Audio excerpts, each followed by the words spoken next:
lost the first match of the tournament. This is so embarrassing. We didn't lose anything. I listened to Smart. I stayed focused. You didn't stay focused. Excuse me? Stay focused? If you'd listened to Smart, we wouldn't have been eliminated. That's why she's saying you're the weak link. The weak link? If Samantha Smart wasn't around, I'd be the leader of the group. Oh, you're serious? So serious. And I'm gonna show you who's the leader of the group.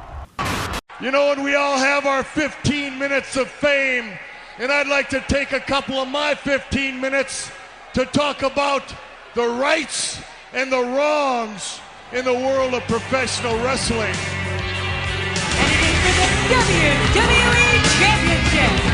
This match is for the ECW World Heavyweight Championship. For the World Heavyweight Championship.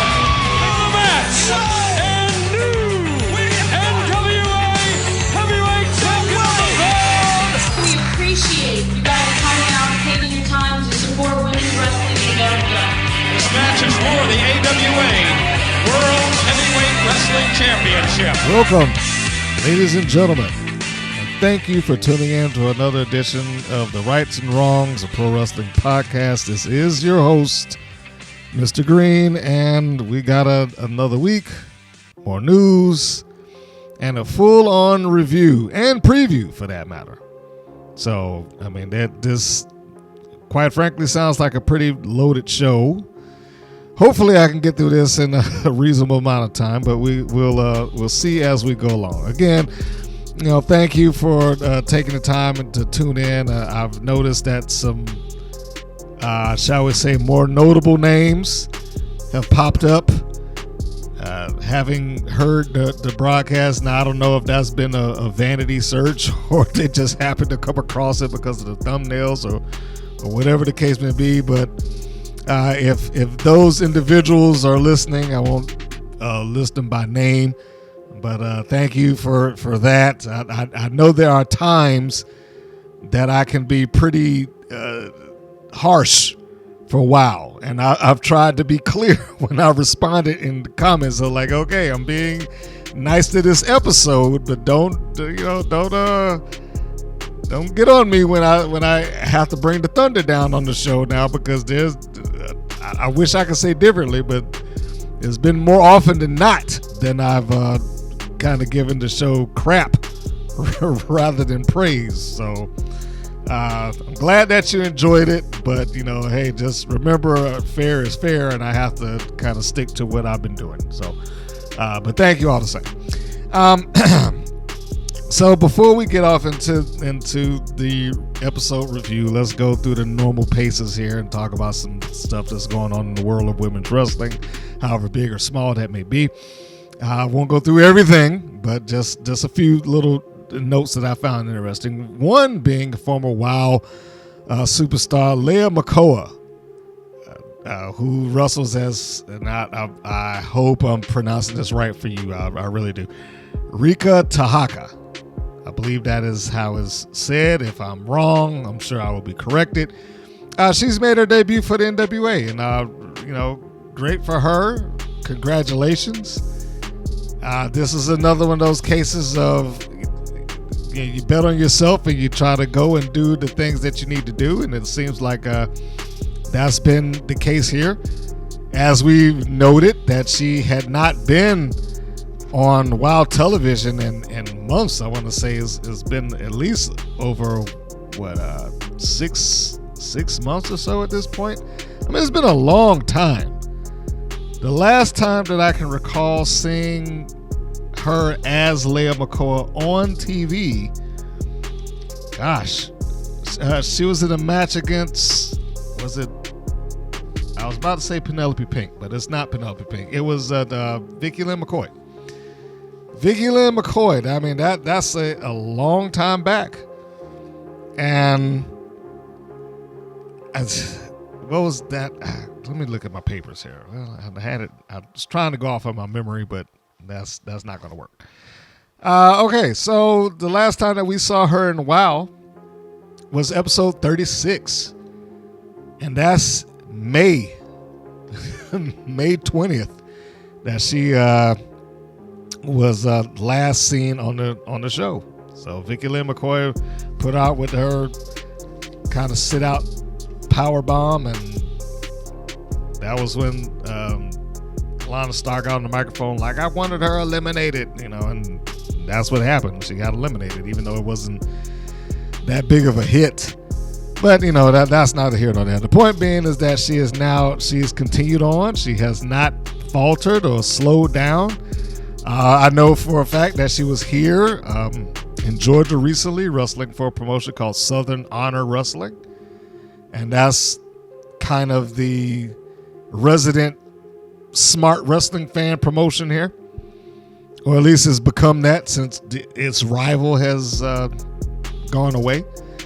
So congratulations to her. I hope that she is able to continue on. I hope that she's able to get spotlighted and continue to grow and be the star that she can be.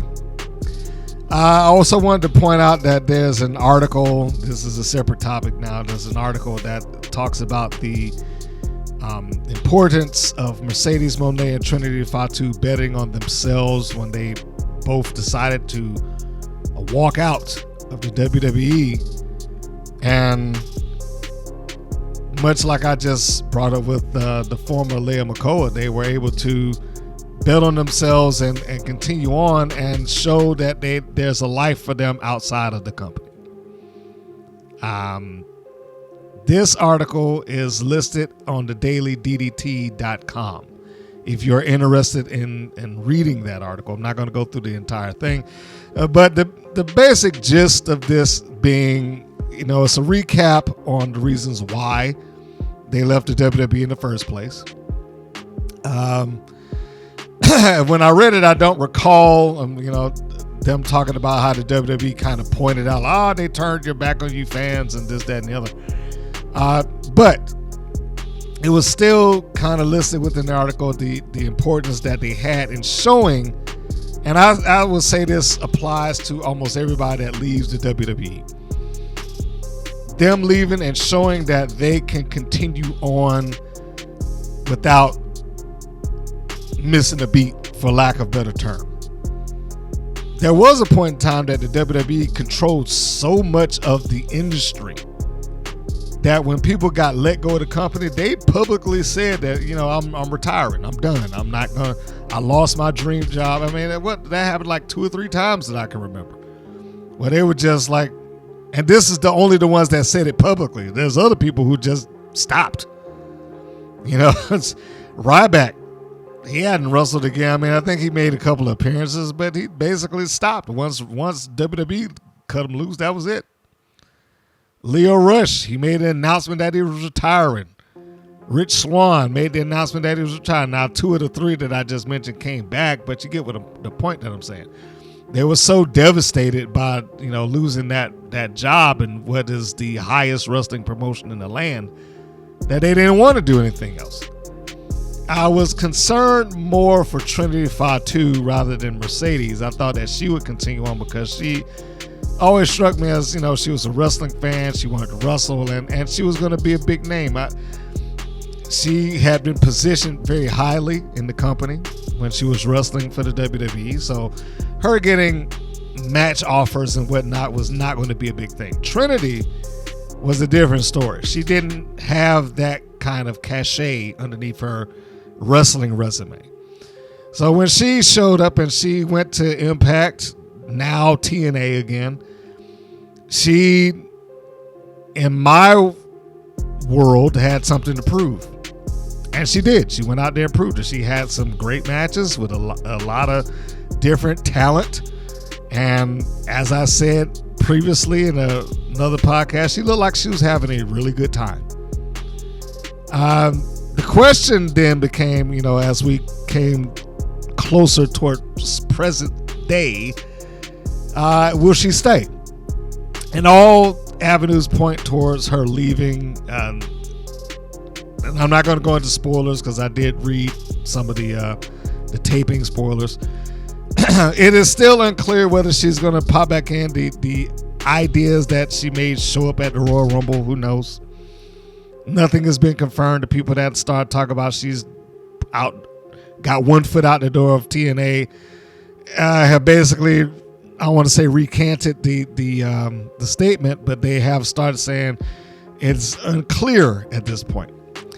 All of that to say, anyway, getting back to the point, all of that to say that their departure and subsequent individual successes outside of the WWE probably largely shows that, you know, there is something that you can do outside of this company to reinvent yourself and to show that there is something and another level to you besides what the WWE has offered and what the WWE has allowed, and you can make it work, and they have in their own little universes. I'm still holding out hope, and I'd say that this is not anything that has been brought up. It hasn't been hinted at. There's nothing that has shown this on any level. So take what I'm saying, with a grain of salt or however you take it. I am still holding out hope that Trinity will remain in their TNA just long enough to, get another run at something, and that perhaps Mercedes Moné will show up and they can go after the tag team championships. That's just my personal want. I don't know if it's going to happen, but that's just my personal want. I would really like to see it. I think it'd be a cool thing to see them link back up and win tag team championships outside of the Big E. And I don't mean the wrestler. I mean the company. Maddie Rakowski has joined NXT, as I'm sure some of you already know. And she has now gotten her new name as Ren Sinclair. So congratulations to Miss Rakowski for that. She's, a former indie standout, and made her bones, if you will, across multiple indies. But I guess the most notable thing is her being one half of the NWA Tag Team Champions. So, and it's NWA Women's Tag Team Champions. Let me clarify. But she's moved on and she's gotten into NXT. I guess the real the irony here is that not being part of the NWA, which is going to be on the CW app, she will be part of NXT, which will be part of the CW proper. So, make of that what you will. Also,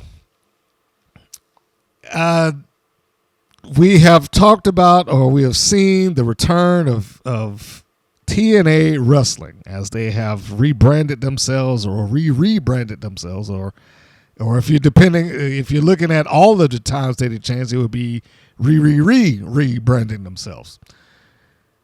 But they're back to being TNA, and they had a pay-per-view over the past weekend as I'm recording this.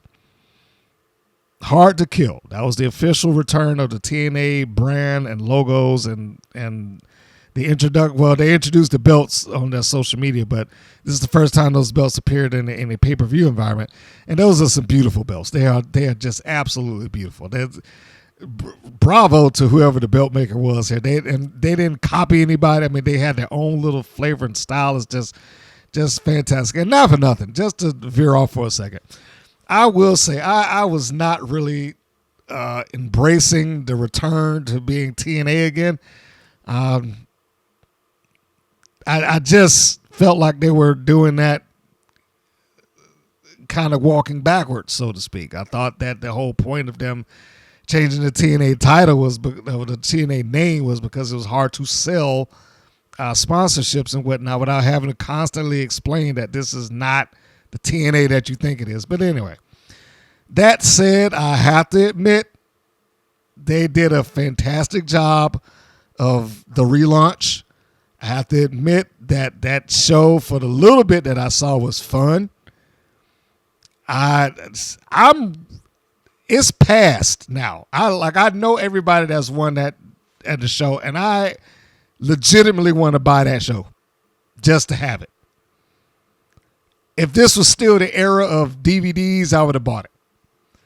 I mean, they just had a fantastic show. The buzz around that is incredible that they would produce that, when a couple of years ago they were like dead as a doornail. But look at them now. The names that popped up, the matches. I mean, my goodness. anyway, because I don't want to go into a praise fest of TNA Hard to Kill. I'm just waiting for it to pop into their streaming service so I can watch it in full. But anyhow, one of those names that popped up at that event is the former Dana Brooke. Now, for those of you that didn't know, Dana Brooke, of course, was, as we can easily tell, no longer part of WWE. Never really got a good run in WWE, but that is not her fault. She's another one of those examples of too soon. They did not leave her in the developmental system. They brought her up too soon because they were blinded by the body of Dana Brooke. And much like they did with several other people in their years, they just figured, well, she'll learn it. We could teach her when she's up here. And that never really happened. She was never really a key player in WWE. She never really got a chance to learn that. Now she is on the path that many others have taken before her. And that is, you got to leave the WWE. And if you want to do this thing, if you really want to be part of this wrestling universe, you may have to learn it someplace else. Someplace on a smaller scale to show them that you have something to give. And she showed up. She's no longer Dana Brooke, obviously. WWE owns that name. She has a weird name, though. Doesn't sound like a wrestler. Ash by Elegance. That is the name that she's walking on. And she showed up just before the Knockouts Championship match between Trinity and Jordynne Grace. Jordynne Grace regained the title for a third time, by the way. Trinity does have a rematch upcoming. That has already been taped. I will not go into spoilers. And I will also say that the end of the match is kind of open-ended, so it's not a end of the road for Trinity quite yet, or at least not on paper. But anyway, Ash by Elegance, the new name for the former Dana Brooke. Bravo to her for showing up. But there is some, not concerned, but there are some fans out there that's like, she's ripping off Toni Storm's gimmick. And I can totally see that. I'm not saying that she's doing it, but I can totally see that. She does look like she is a classic starlet. I'm not willing to say that she's ripping it off yet, though, until I see or hear her talk. Because the first thing I think of when I look at a name like Ash by Elegance, I think perfume, or something like that. I think that she's like this noir model type thing, not necessarily a Hollywood starlet, but given her look and the limousine and the assistant and all that stuff, I can totally see why some fans feel like, she's just ripping, Toni Storm off. Hope that is not the case. I am going to stay tuned. But it's nice to see her there. We'll put it that way and leave it at that. Sophia Lopez makes outside WOW appearances in Mexico. And I say good on her that she has done it. If you've listened to this for any number of time, you know that I have gone in and like, some of these people need to go to some indies or some other promotions outside of WOW to really find who they are and get their pacing and the other little nuanced things that WOW isn't going to teach them. And I say that with all due respect to WOW, but WOW is not going to teach them that. WOW teaches them the moves and puts them in there oftentimes. Maybe some of the other people there have begun to teach them, but a lot of that you're going to get just by doing it. Or at least getting it by being in front of an audience. Doesn't necessarily mean they need to be in front of an audience that is broadcast nationwide, but they do need to be in front of an audience. So having her there, I doubt that she's gonna, learn full on manager skills being there, depending on what she's doing. If she's just going there as a ambassador, which is what she makes it sounds like when she, speaks of it on Instagram. If she's just there as an ambassador, that might limit what she can and cannot do. However, I am fully in favor of her taking these outside bookings. I think that it will do her personally, if she's, intending on continuing this and participating in the wrestling universe, I think it will make her more valuable to WoW, because I don't perceive her wanting to leave WoW ever. But I will make one suggestion in this thing that she's doing. And that is, I would take some bookings here in the States where she can accompany somebody to the ring, where it's going to be dependent on her promo, where it's going to be dependent on her body language at the ringside, where it's going to be dependent on her participation and getting people to either love and or hate her. I would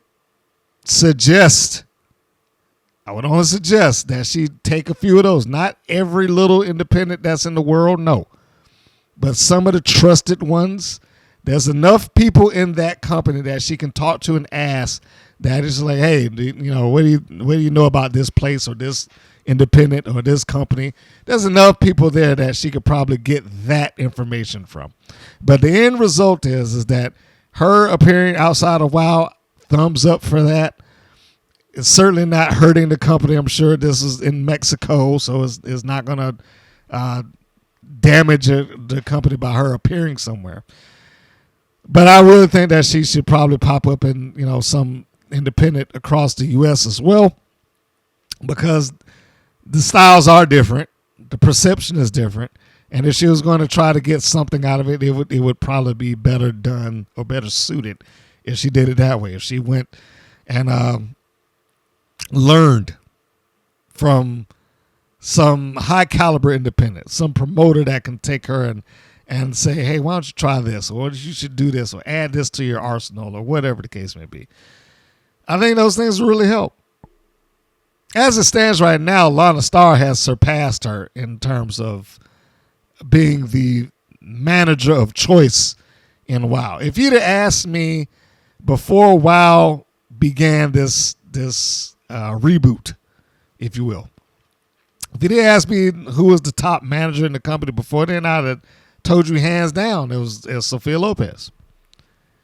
She had her hands in nearly every major championship title change, despite the fact that she didn't actually manage the champion. She had her hands involved in the championship title changes for like the better course of their season. She did manage tag team champions with Cage Heat, even though they didn't win it under her. They were awarded the titles back to them because of her. And, that alone, and she helped Lana Starr. She facilitated Lana Starr getting the contract to Amber O Neal. It was a couple of reasons why you would go with Sophia Lopez at that time. But since then, Lana Starr has been kind of elevated. She's been better on the microphone. She's had the champions. She's had probably more TV time. So it would be who of Sophia Lopez to up her game to get back to that level, in my opinion. I know that's going to be dependent on the management there, and by the management, I mean David McLean. But, it still would be who of her to do that. One other note that I had to put in, which I was a little bit surprised about, because I didn't know that it existed. The Women's Wrestling Hall of Fame, the WWHOF. I was not aware that this was a thing. I mean, there's a lot of Hall of Fames out there, and this was a new one for me. Of course, you could create your own Hall of Fame. Of course, you can, just decide, hey, I'm making a Hall of Fame, and so on and so forth. But this here seemingly is geared specifically and entirely and only towards women's wrestling. This Hall of Fame was founded by Angel Orsini. I can't even pronounce Nino. I think that's his last name, Christopher Nino, Gary Wolf, and Sue Green. and they have a list of 2024 inductees. I don't know if they have a strong social media presence. I've only looked at their YouTube page, and it doesn't seem like it's exceptionally heavy with content, and it only seems to be about a year old. They potentially could be hiding videos. You know how you can upload a video and you just kind of unlist it and whatnot. So I can't say specifically that it's only a year. I don't know that for a fact. But as it looks right now, just based on the videos that they do have, and they only have about 8, it's about a year old. And again, I don't know if this is something that is widely understood that it even exists. But it is there, and I just want to bring that up because I think this is a cool thing that they have done. And the honorees are more than deserving. And I'm going to read those honorees off for you right now so you know who it is. And it's a lot. It's not like they do like the WWE does and stagger some out to so we can get to next year. And, we'll have another big name for that when the next 2025 rolls around and stuff like that. Nope, they got a bunch of them just kind of thrown in right here, right now. All of which I would say deserve being in there. I don't know if they needed to have as many. Also, it doesn't appear, and I'm not fully sure. I watched the video, but if I'm basing it off of the video that they have, it does not seem like they go to a singular event and say, hey, we're going to have a ceremony and we're going to have you people come in and we're going to give you the awards and the plaques and let you have a speech and all that. So it doesn't appear that is the way that this works. I will reach out to them and ask. But as I'm looking at it right now, what it appears like they informed them that they're going to be in the Hall of Fame, or at least nominated for the Hall of Fame, and ask whether they will accept the induction. And they, seem like most of them have. And then they would just meet them in events, signings, Comic-Cons, WrestleCons, wrestling events. By the look of the video, it looks like they being the representatives of the Women's Wrestling Hall of Fame appear at these places with plaque in hand and the cameras, and they will present it to them on the spot rather than having them come and do a big ceremony, like I said. And then they'll just ask for a few words right then, like, hey, we'd like to induct you in the Hall of Fame. Here's your plaque. And then, they go on from there. So this feels like it's in its infancy. And I'll just say give it some support because it may grow. And it'd be nice to see them have a place that they can actually put their stamp on the overall field of women's wrestling. So here are the 2024 inductees. Jacqueline Moore, Lisa Marie Varon, who we know as Victoria and or Tara, depending on where you watched her. Sensational Sherry Martel, Rockin' Robin, Wendy Richter and Joyce Grable, who will be going in as a tag team. Leilani Kai, Heidi Lee Morgan, Debbie Johnson, Candy Devine, Vivian Vachon, Peggy Lee Leather, also known as Thug if you've watched her on WoW. June Byers, Mike McGurk, who is the first female ring announcer of WWF television. It's a shame that she kind of disappeared off of their radar. They don't really bring her up, but yeah, Mike McGurk, Susie Tanner, Melissa Coates, Nicole Bass, Baby Doll, Francine, the First Lady of Pro Wrestling, Missy Hyatt, South Korea's Christina Laum, And the promotion, the LPWA, Ladies Professional Wrestling Association, all of them will be going into the Women's Wrestling Hall of Fame. And that's a pretty strong list.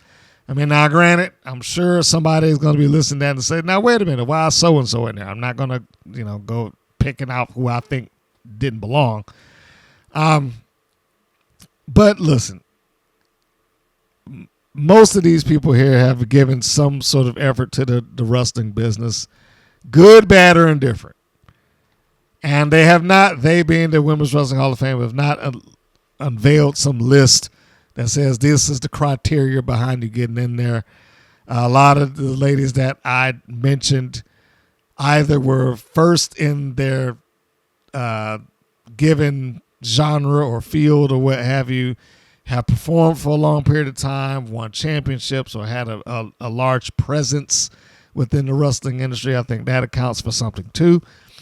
But yeah, I mean, this is a very nice list of names.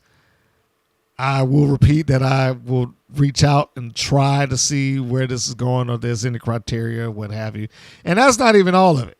Okay, that's not even all. They have other inaugural inductees. They have a coach of the year, and I don't even know if this kind of sits just within professional wrestling. But they have a coach of the year. They got journalists of the year. They have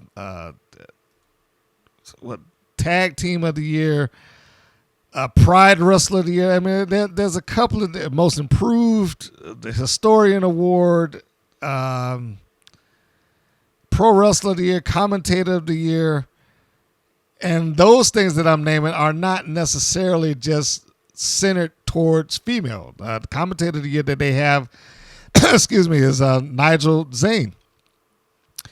Pride of the Year for 2024. This is the inaugural award that belongs to Sunny Kiss. And the most inspirational, Giselle Shaw. Tag Team of the Year goes to Miami Sweet Heat. So, the podcast of the year, the inaugural podcast of the year, the Mike Rand Show. So they've done quite a bit of these. And they got a list of this stuff. So, congratulations to them. Again, I think it's a nice touch. Go and check them out. Give them a little bit of support. Just look up Women's Wrestling Hall of Fame Class of 2024. And that'll probably take you directly to that. If I remember to do it as I'm recording this, I will try to put a link in the description below. If I don't do it, somebody remind me. Like, hey, you said you was gonna put a link in there, and that, then I'll make sure I jump on that. All right, so now that we've gotten out of going through a little bit of wrestling news there, I think it's safe to roll into the show review, which is the bulk of all this thing. In the first place, it is where the fun actually happens.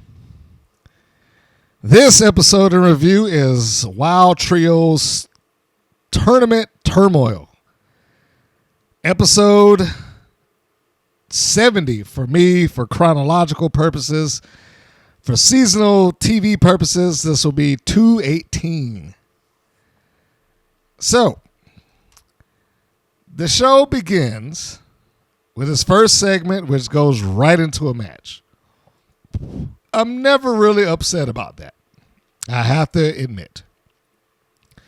When they started their show and they go directly into a match, it's not a bad thing. It is somewhat, how can I phrase this? I don't want to say underwhelming. That's maybe not the right way to phrase it. There was no surprise here. That's the best way for me to put it. This first match is Team Spirit taking on Team IQ Superior. This is like the first time that I can recall that they've actually been referred to as IQ Superior, which seems like a a worthless name, really. But yeah, it just seems like it's an odd name for this eclectic group. You know, you got one of these things is not like the other. You got G.I. Jane, this military gimmick amongst the disciplinarian, who is the surprise return, Samantha Smart, and the Classmaster. And I'm still not sure what a Classmaster is. And there was no shock here. There was no shock that the disciplinarian was going to be the surprise third partner in this match.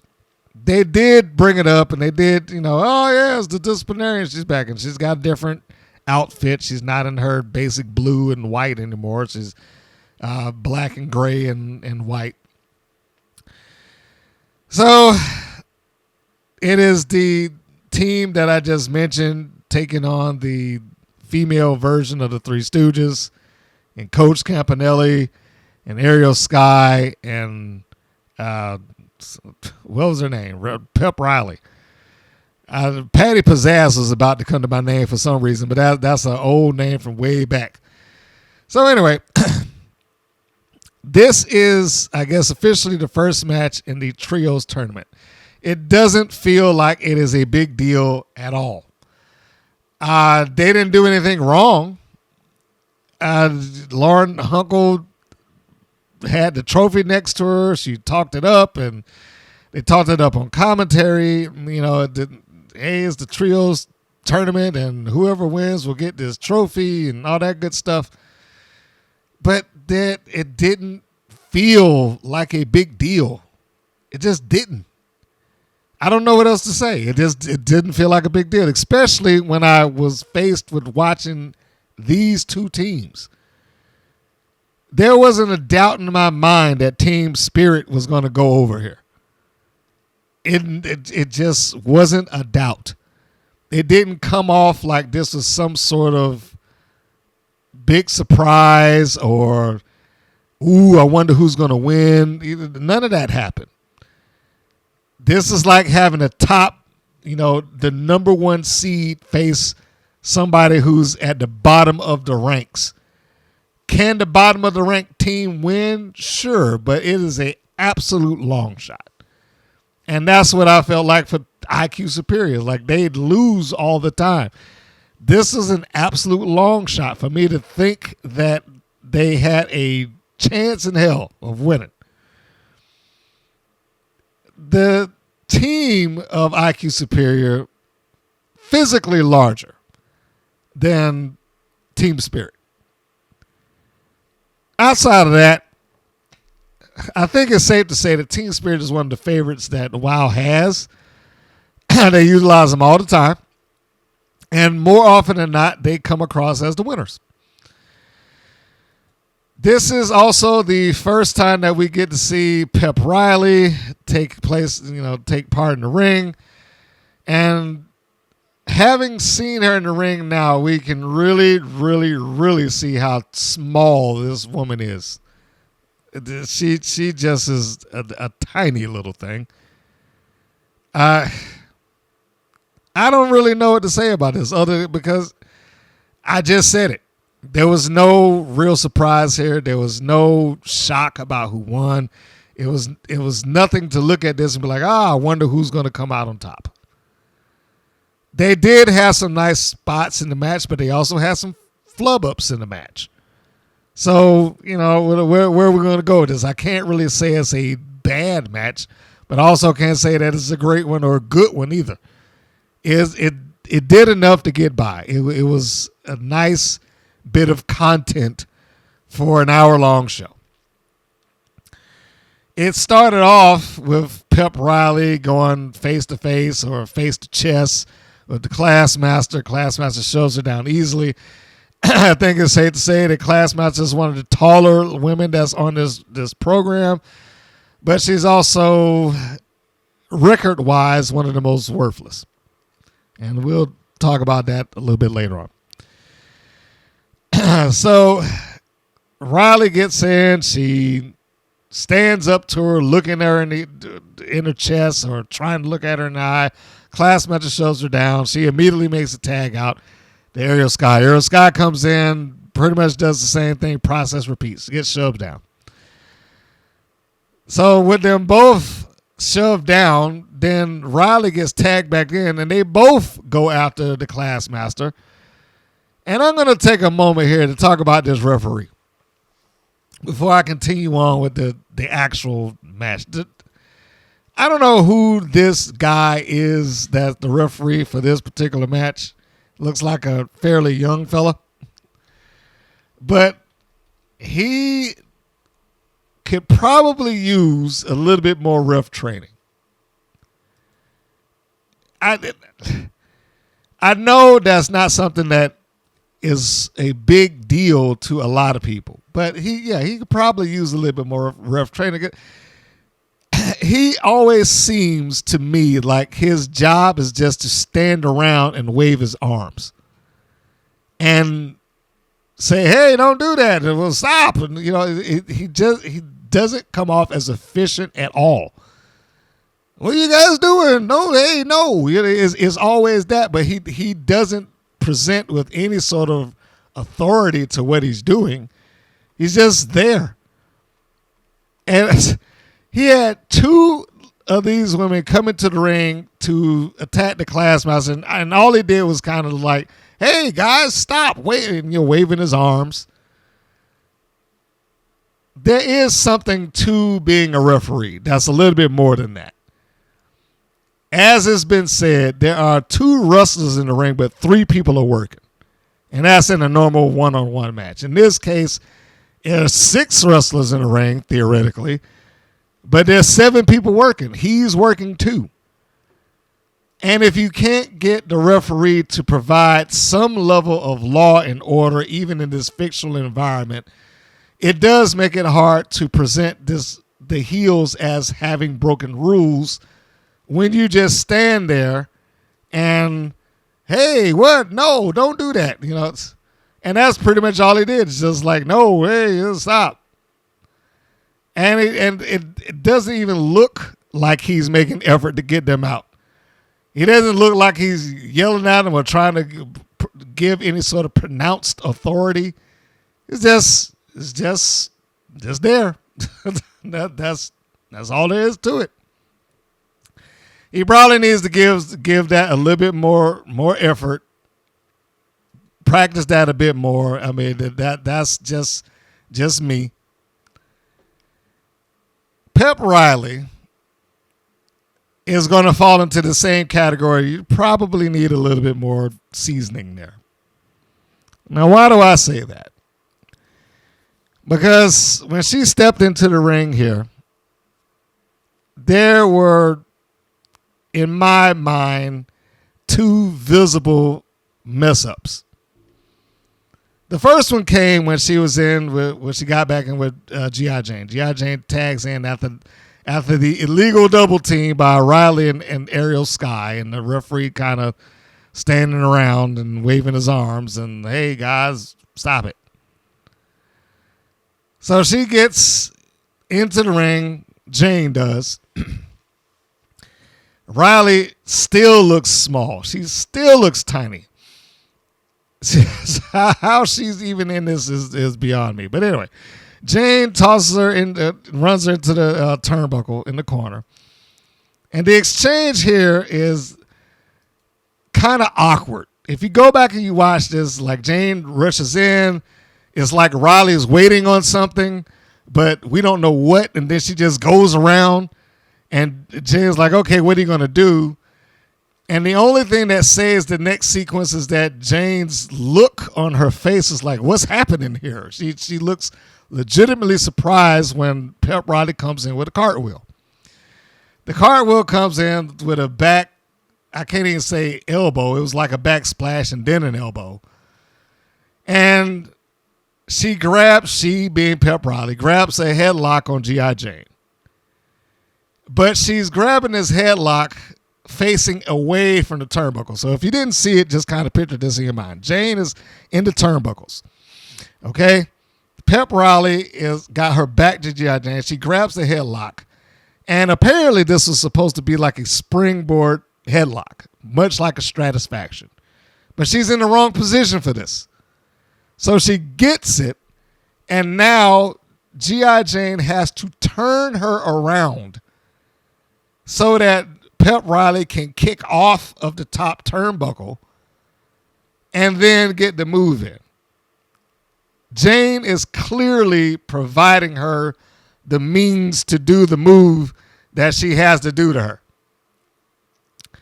And it's, and it's not even the bulldog. It's like a kickoff into a side headlock, something like that. But the Stratusfaction was the easiest way I could describe it. But it didn't come off like that was the way this is supposed to be in either of those situations. This is one of those things that they're probably going to keep her involved in a 6-person tag or trios to cover up deficiency. Because it doesn't seem like it's a polished act just yet. Can she get there? Of course she can. But this is not a good example of that. It just seemed like there were some things here that were just thrown out of place. And this was out of place. It just didn't work. So anyhow, Pep Riley gets G.I. Jane and an arm bar. And I don't really know if we see much of her beyond that. She tries to, I shouldn't say she, Coach Campanelli sets her up, G.I. Jane that is, for what would have been poetry in motion. That's when she's tagged in. They do the double arm wringer spot. Riley seems a little bit slow on that. They send Jane into the corner, and then Coach gets down on all fours, assumably for Riley to run off her back and clothesline splash or whatever the case may be onto G.I. Jane and the turnbuckles. The problem is that Riley didn't get the memo.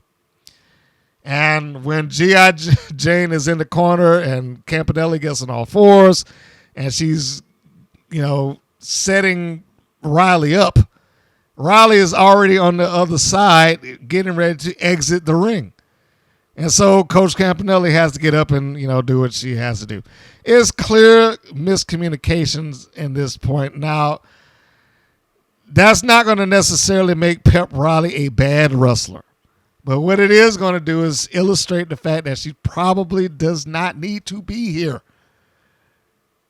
At least not yet. She probably just doesn't need to be there yet. That's like 3 mess-ups, however minor they may be, in a row. And she seems a little unconfident. I don't, she doesn't seem like it's all there. Like the little nuance spots. She gets tagged back in and she just kind of stood there to get kicked in the guts. And it looked ridiculous that she would just do that. That she would stand there in the middle of the ring while Classmaster comes walking across with ease and then just boom, kicked her in the guts, and that's that. So the match continues. Classmaster is essentially the resident giant here. She is largely, no pun intended, larger and taller than her opponents and even the partners for that matter. The disciplinarian gets in, and good on the disciplinarian for being able to come in and not be the brunt of taking the loss, even though I knew the loss was in a route. But we get a Classmaster back in. For those who don't know who she is outside of WoW, she works as Lois Grain, Grain. But it also appears like she is mostly comedy. I've not seen anything that would lead me to believe that she has worked as a serious, by serious, I mean, less humorous. Now, I'm not trying to say that she hasn't trained or practiced or what have you. But she just seems like it's mostly cosplay and there for jokes.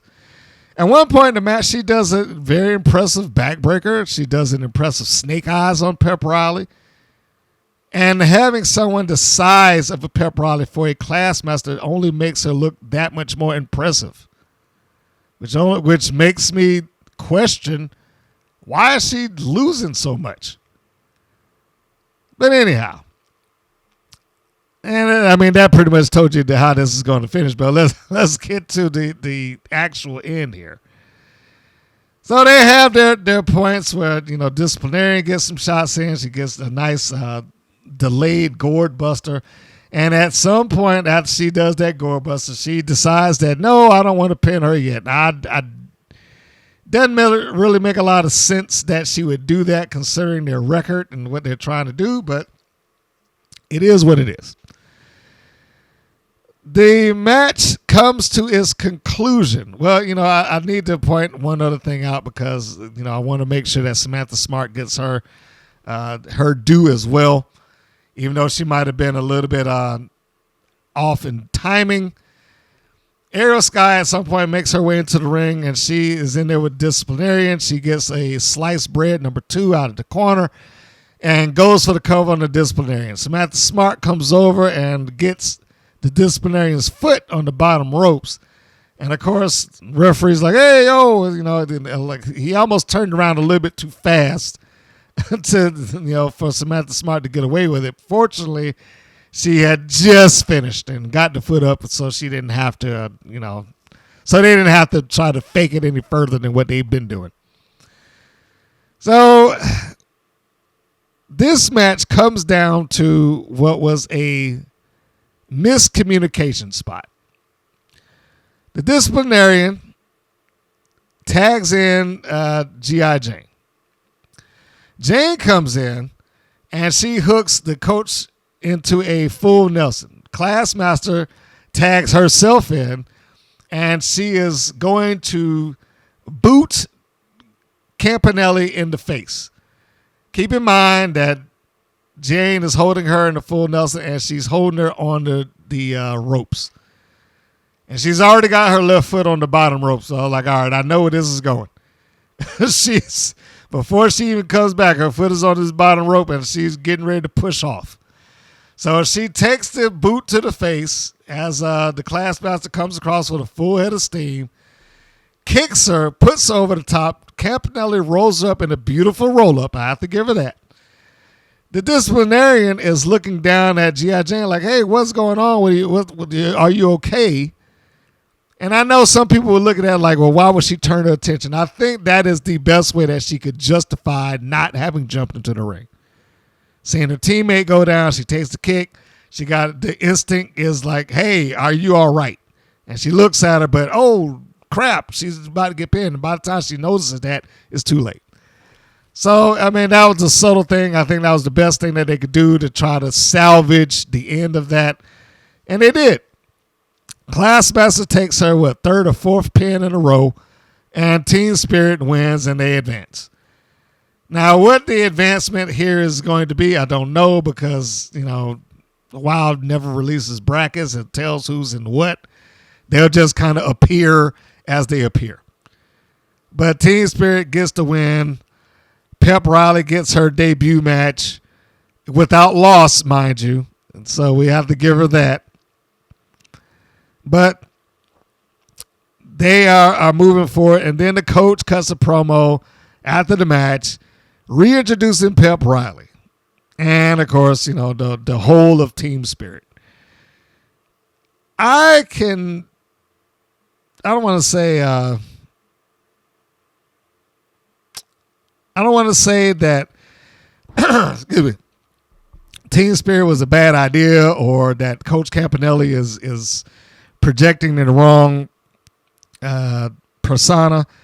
But I was asked, and I can remember this conversation, that's why I was going with it, about Coach Campanelli. Like to some people who do not watch her, she's somewhat confusing.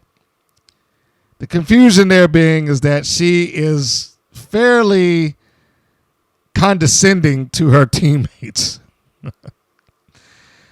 And the question I got was, are they going to turn on her? Are they going to put up with this nonsense? Like, why are they letting her talk to them like that? And she's not always mean, but she's softened up a bit since the beginning. Coach Campanelli in the beginning was just, even though they didn't treat her that way, she was almost a full-blown heel. without the cheating necessarily. And she was more or less a comedy figure. The vignettes that she had showed her that she was terrible at sports. So why would anybody listen to her? But anyhow, all of that's been put to the past. It's been forgotten. They don't bring it up anymore, and they don't address it. But she does come off as condescending to her teammates, and she did later on when they had a vignette or a backstage segment together. Coach Campanelli has been in this sphere of talking down to her partners since she has had partners. But that doesn't seem to change, and I don't perceive it as changing anytime soon. So to Andrew, who brought that up to me, no, I don't think that is going to change or flip, or they're going to be like, we're tired of you. No, especially not the way that they portray Ariel Scott or Pep Riley. Neither one of them seem like they are smart enough personalities to do anything on their own. When I say that this team is the Three Stooges, that's what it comes off like. Coach Campanelli is Mo. She's the leader of the Stooges, and the other two, take your pick. Larry, Curly Joe, Shemp, whichever ones you would toss in there. That's what they are. They're just there to complement the lead of Coach. And as she says, you're welcome. This match also illustrates the purpose in having a rotating tag. Now, for those who might, and that's just what I call it. I don't know if that's what it's officially called. For those who don't know what that happens to be. When my son was in the APCW Academy, All Pro Championship Wrestling Academy, one of the things that Robert Gibson liked to have his guys do was rotate when they made the tag in and out. So I'm going to need you to use your imagination to picture this as I describe it so you understand what I'm talking about. So you're standing in the ring, right? You're facing the turnbuckle. Your partner's on the right side of that turnbuckle where you're facing. You make the tag to that person. Well, excuse me, sorry. They're on the left. They should be on your left side. You made the tag to that person. They come in on the left. You go out through the right.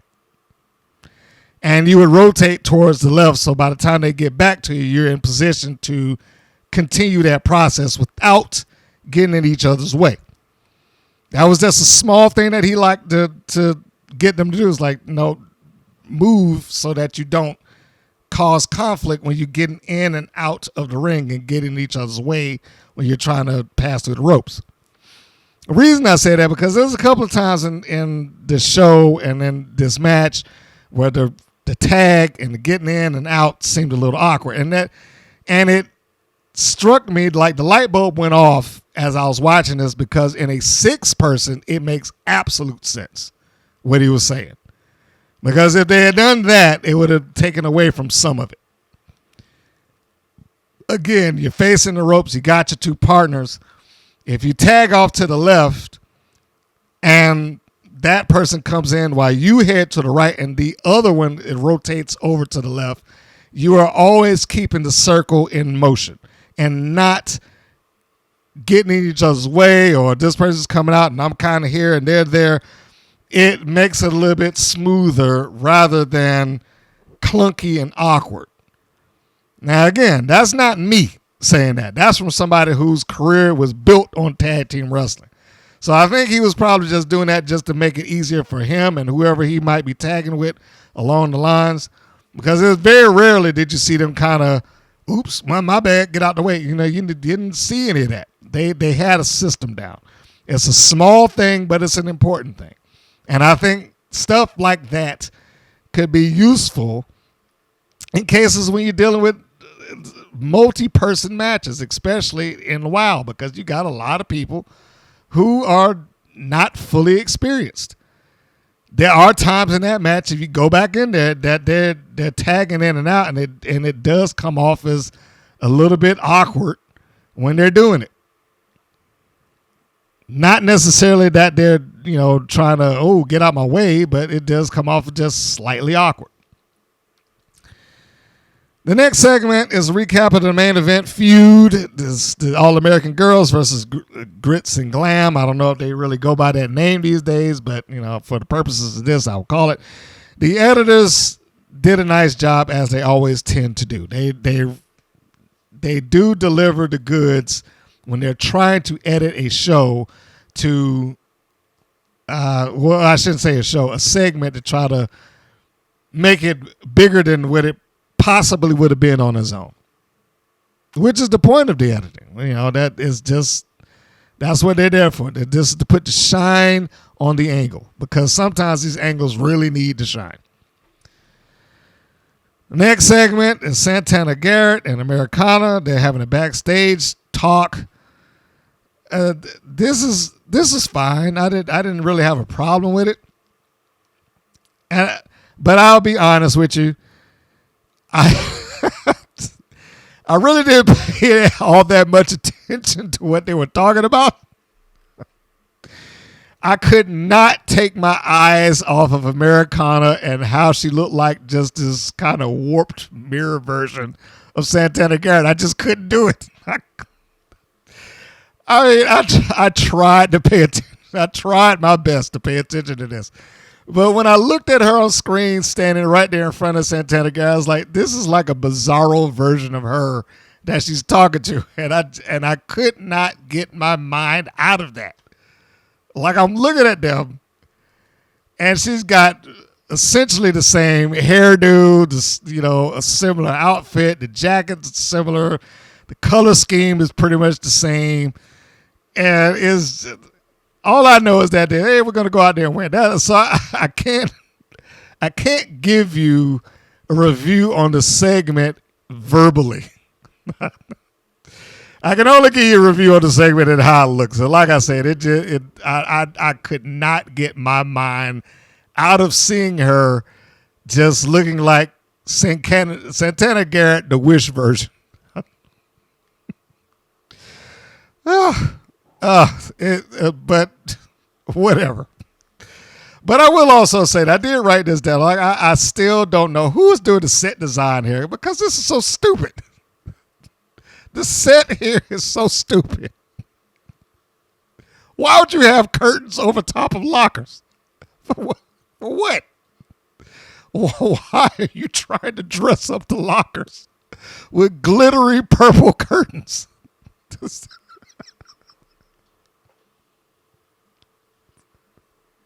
What purpose does this serve?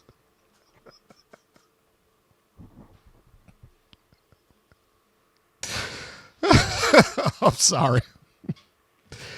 This whole segment just cracked me up. I mean, it probably shouldn't have, but it did. But no, seriously, what purpose do glittery purple curtains and then the silver one they had off to the side, what purpose does this serve? Why would you have this in a locker room? It is only blocking lockers. I mean, in a real world environment, this is only blocking lockers. And it's not your personal dressing room, so why are you having this here? Who is designing these sets? Fire them. Get somebody else to do this. This is not a regular locker room would have been perfectly fine. I promise you, a regular locker room would be perfectly fine. No one is going to care that there's not a wild poster up in the background or a signed picture of Santana Garrett or Americana or glittery purple curtains and whatnot. No one is going to care. I can promise you that. The lockers will be just fine. And if you really wanted to do something to design the set, if you just have to have something to put on here, just because you need to have something to put on there, go get some WOW magnets made with the WOW logo and put them across all the lockers. There you go. It doesn't need to be something that's stupid and stands out like curtains and serves absolutely no purpose whatsoever. And if there's ever a time that you could have a name tag, it's here. Got the locker say Americana or Keita Rush or Santana Garrett to make it clear that this is the babyface locker room. But the curtains are just dumb. There's no nice way to say it. It is dumb. And whoever is doing this, stop it. Find something else. I came up with that idea inside of 5 seconds. Yeah, anyhow. Yeah, I wish I could tell you something more about that, about what they said, but I don't know. I don't know. I was just locked in on Americana. Next segment, the Tonga Twins are having a conversation in the good old boiler room, and Tiki wants them to watch her match, but they're busy. This is the recycled angle of Ozzy and Candy Crush. I'm not sure what this thing is that you have people that's in this roster's like, hey, did you watch me? They just come off like children. So they're having a conversation here, the Tonga Twins. And bear in mind, as I just talked about the set designer, there's a rack of shirts, wild shirts that just happen to be there in the background for some reason or another that no one ever wears. Purple and red and white and whatnot. And there's one singular poster off to the side. I don't know what they're there for either. I don't know why they would be in a boiler room. It doesn't seem like the right place to have it. A dressing room maybe, but not just out in the walkway. And maybe it might have some different shirts on that people actually use. But, I mean, or if they were near a merchandise stand, I can understand that. Or if they were in boxes, maybe I can understand it, but not just hanging there. But anyhow. So they're having a conversation, and they got their belts draped over their shoulders, and they're, feeling good and like champions. Then Tiki comes up and, hey, guys, you're going to get the chance to watch my match. And, I really think I'm going to have a tough time with Gloria Glitter, but I feel like I got her weakness down, and, whatever it is. Then the Tonga Twins proceed to, well, no, we're not going to watch your match. We got other things to do. First off, we got to go talk to David McLane, and then we got to figure out what we're going to do. Now, bear in mind that this is allegedly during the course of the show, and David McLane's on commentary, so they're not going to be having a conversation then. And then, as they say that we're going to talk to Dave McLane, they immediately follow that with, we're going to talk to him after the show. They couldn't even provide a good excuse to not watch her match. I mean, that is like the ultimate, we don't want to do it. It's like they couldn't even say, oh, man, we got something else that we got to do right now. I'm sorry, Tiki. This phone call's waiting on us right now, or some other urgent thing that we got to do this second. Nope. That was the best excuse that they came up with. We got to talk to Dave McLane after the show, so that impedes us from stopping to watch you right now. Ridiculous. Ridiculous. It's just as ridiculous as it was with Ozzy and Candy Crush, and it's ridiculous now. This is not interesting. This is not interesting to see this angle all over again. Well, anyway, they blow her off, and she looks like she's all heartbroken, and then she takes a deep breath, and then she goes on about her way. Now, that's pretty much what this angle was. The Tonga Twins are being jerks and pushing off their friend. Or their sidekick, or whatever you want to call them. No, nothing about this is interesting, and nothing about this matters at all. Like, I don't care. I'm not interested in this whatsoever. I hate to say this about the Tonga Twins, but, and it's probably not their fault. WoW has not done them any favors. WoW has not made the Tonga Twins interesting whatsoever. The one thing that they had in terms of personality was, we are driven to get the tag team championships. We are the best team. We should have won them, and we're going to get them. That was the single most interesting thing that they had going for them. And once they won the titles, it's like they're just a pair of tag team twins. They don't have any other defining characteristic. And Dave McClain doesn't do well in providing those characteristics. Was the first thing he brought up about them at some point. Hey, you know that both of the Tonga Twins are moms, and they both have 2 sets of twins. That is the most interesting thing that you can have for them. Not athletic background. Not, that they've been teaming up on the indies for the 2 years before they finally made it to WOW. Not that they on route of becoming the longest reigning champion. Something, some other characteristic. I mean, they're not close to the longest reigning champions, but some other characteristics that they could apply onto them aside from them being moms.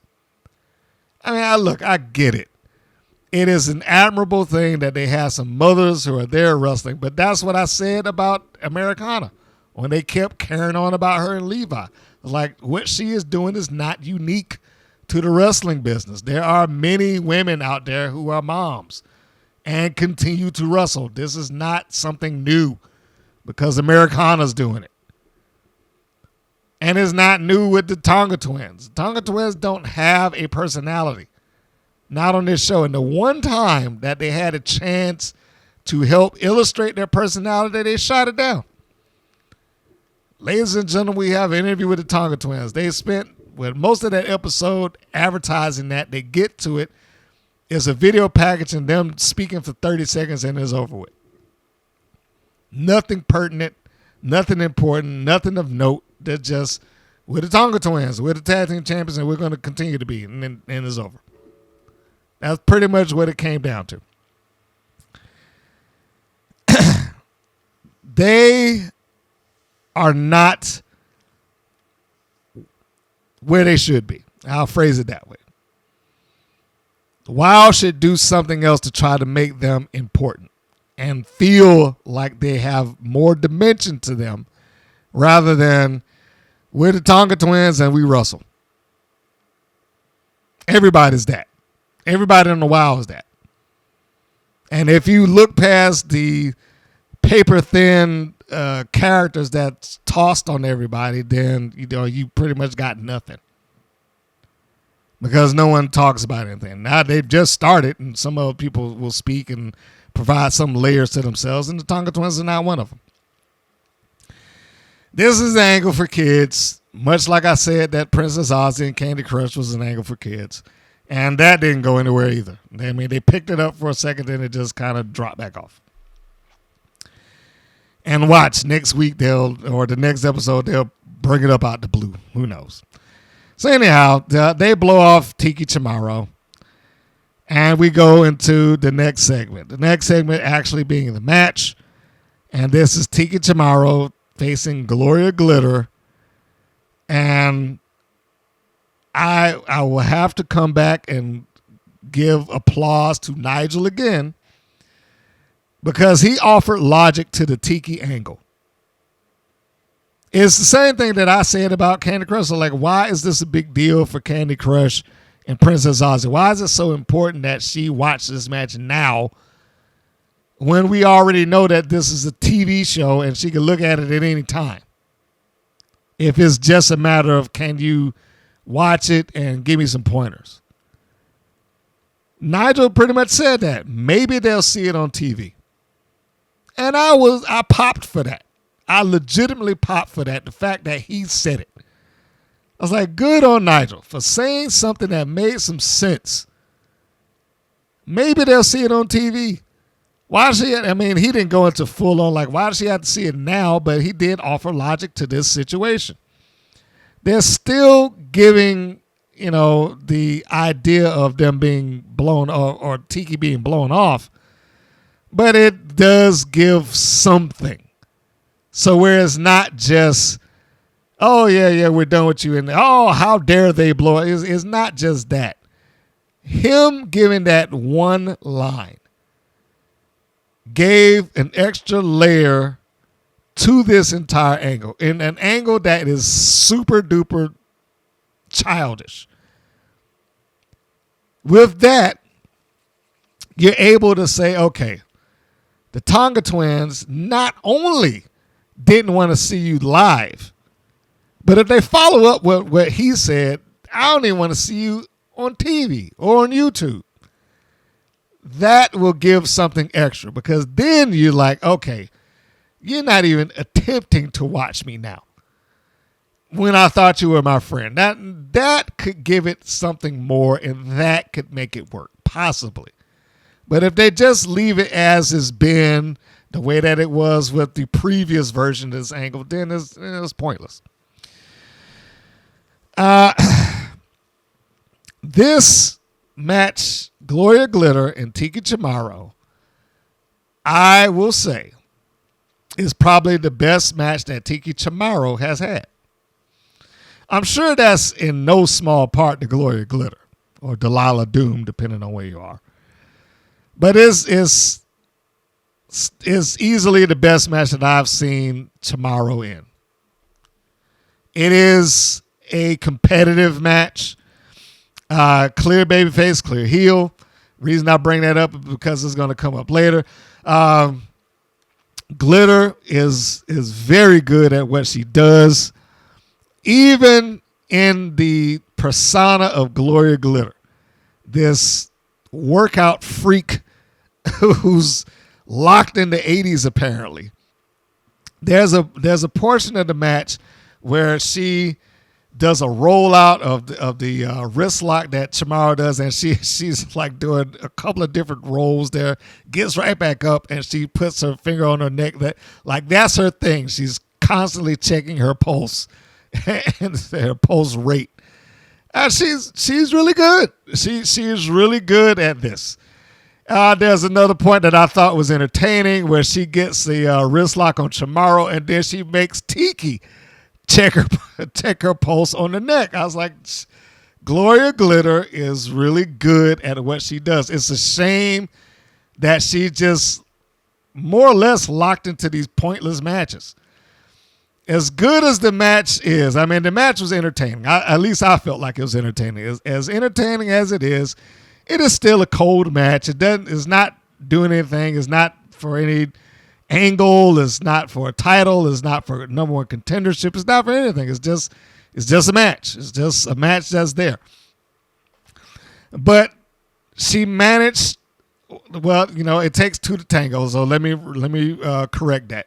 They managed to make this thing entertaining for whatever little small spots that might have been in it that were a little rough or whatever the case may be. It still was entertaining. There's a point there where Tiki is being charged at by Glitter, who's going for a big boot, and Tiki ducks, but she's ducking nothing because she's not near the boot, and she wouldn't have been able to duck underneath it in the first place. So, I mean, but that's a very small thing. That's not worth like, oh, this match is terrible. It was just a minor spot in the match. I can't really take away from this. As I said at the beginning, this is probably the best match that I've seen Tiki have. And I'm sure that's in no small part to Glitter and her being as good as she is, but Tiki did have to keep up. And I want to give her that much credit. She did have to keep up, and she did. It was a competitive match, and I will also add this caveat. The difference between this match and the first one was I was not sure that Glitter was going to win. I didn't look at anything preceding that. I do, because of their press pass, they send the pictures out about 3 or 4 days before the show airs. So if you really wanted to, and I know I said this before, but for those who hadn't heard it, but if you're part of the press, if you really wanted to do it, you could spoil the entire show for yourself. They don't show pictures of the backstage segments and, the talking points and whatnot, but they show you all the ringside stuff. And usually there's always the picture of someone's hand being raised and that, is the person that wins the match. But I didn't look at any of this beforehand, and unlike Team Spirit versus Team IQ Superior, I walked into this not knowing who was going to take this match. The pace was good. Nigel called this match well. I almost feel guilty praising Nigel Zane for how good he's been since sitting in Stephen Dickey's spot. Because I wanted Dickey to be good. I wanted him to be good. But every week that I hear Nigel is like it reinforces that he's a better commentator.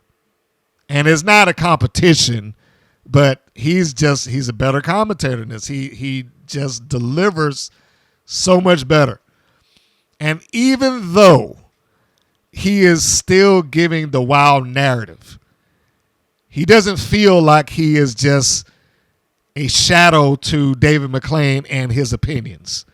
Whereas Stephen Dickey oftentimes did feel that way. He felt like he was a shadow to David McClain's voice and opinions. Zane does not. So all of that combined, Gloria Glitter doing well, Tiki Charmorro sticking in, Nigel Zane's commentary. I mean, this is a fun match.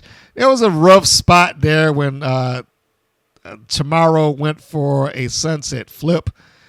I don't know what they were trying to do with that. I think that was a miscommunication there, because what happened is Chamorro comes off of the rope. She does a flip, but then she just like lets go and hits the mat like, my back.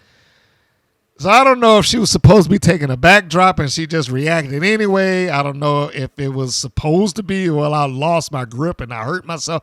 It just looked weird. It didn't come off well. Not enough for me to not enjoy the match, but it just came off weird. It wasn't right. it wasn't right for what this match needed to be. But in any case, Tiki looks competitive in this match. She didn't look like she was just going to get ran through and squashed. She seemed like she was really giving some effort here. When Gloria Glitter got her in the submission hole, which was, I'm sure she doesn't call it a camel clutch, but for the benefit of me, when she had it in the camel clutch, Tiki was able to fight through it. And they really gave a fun match from somebody who, quite honestly, I did not have high expectations for.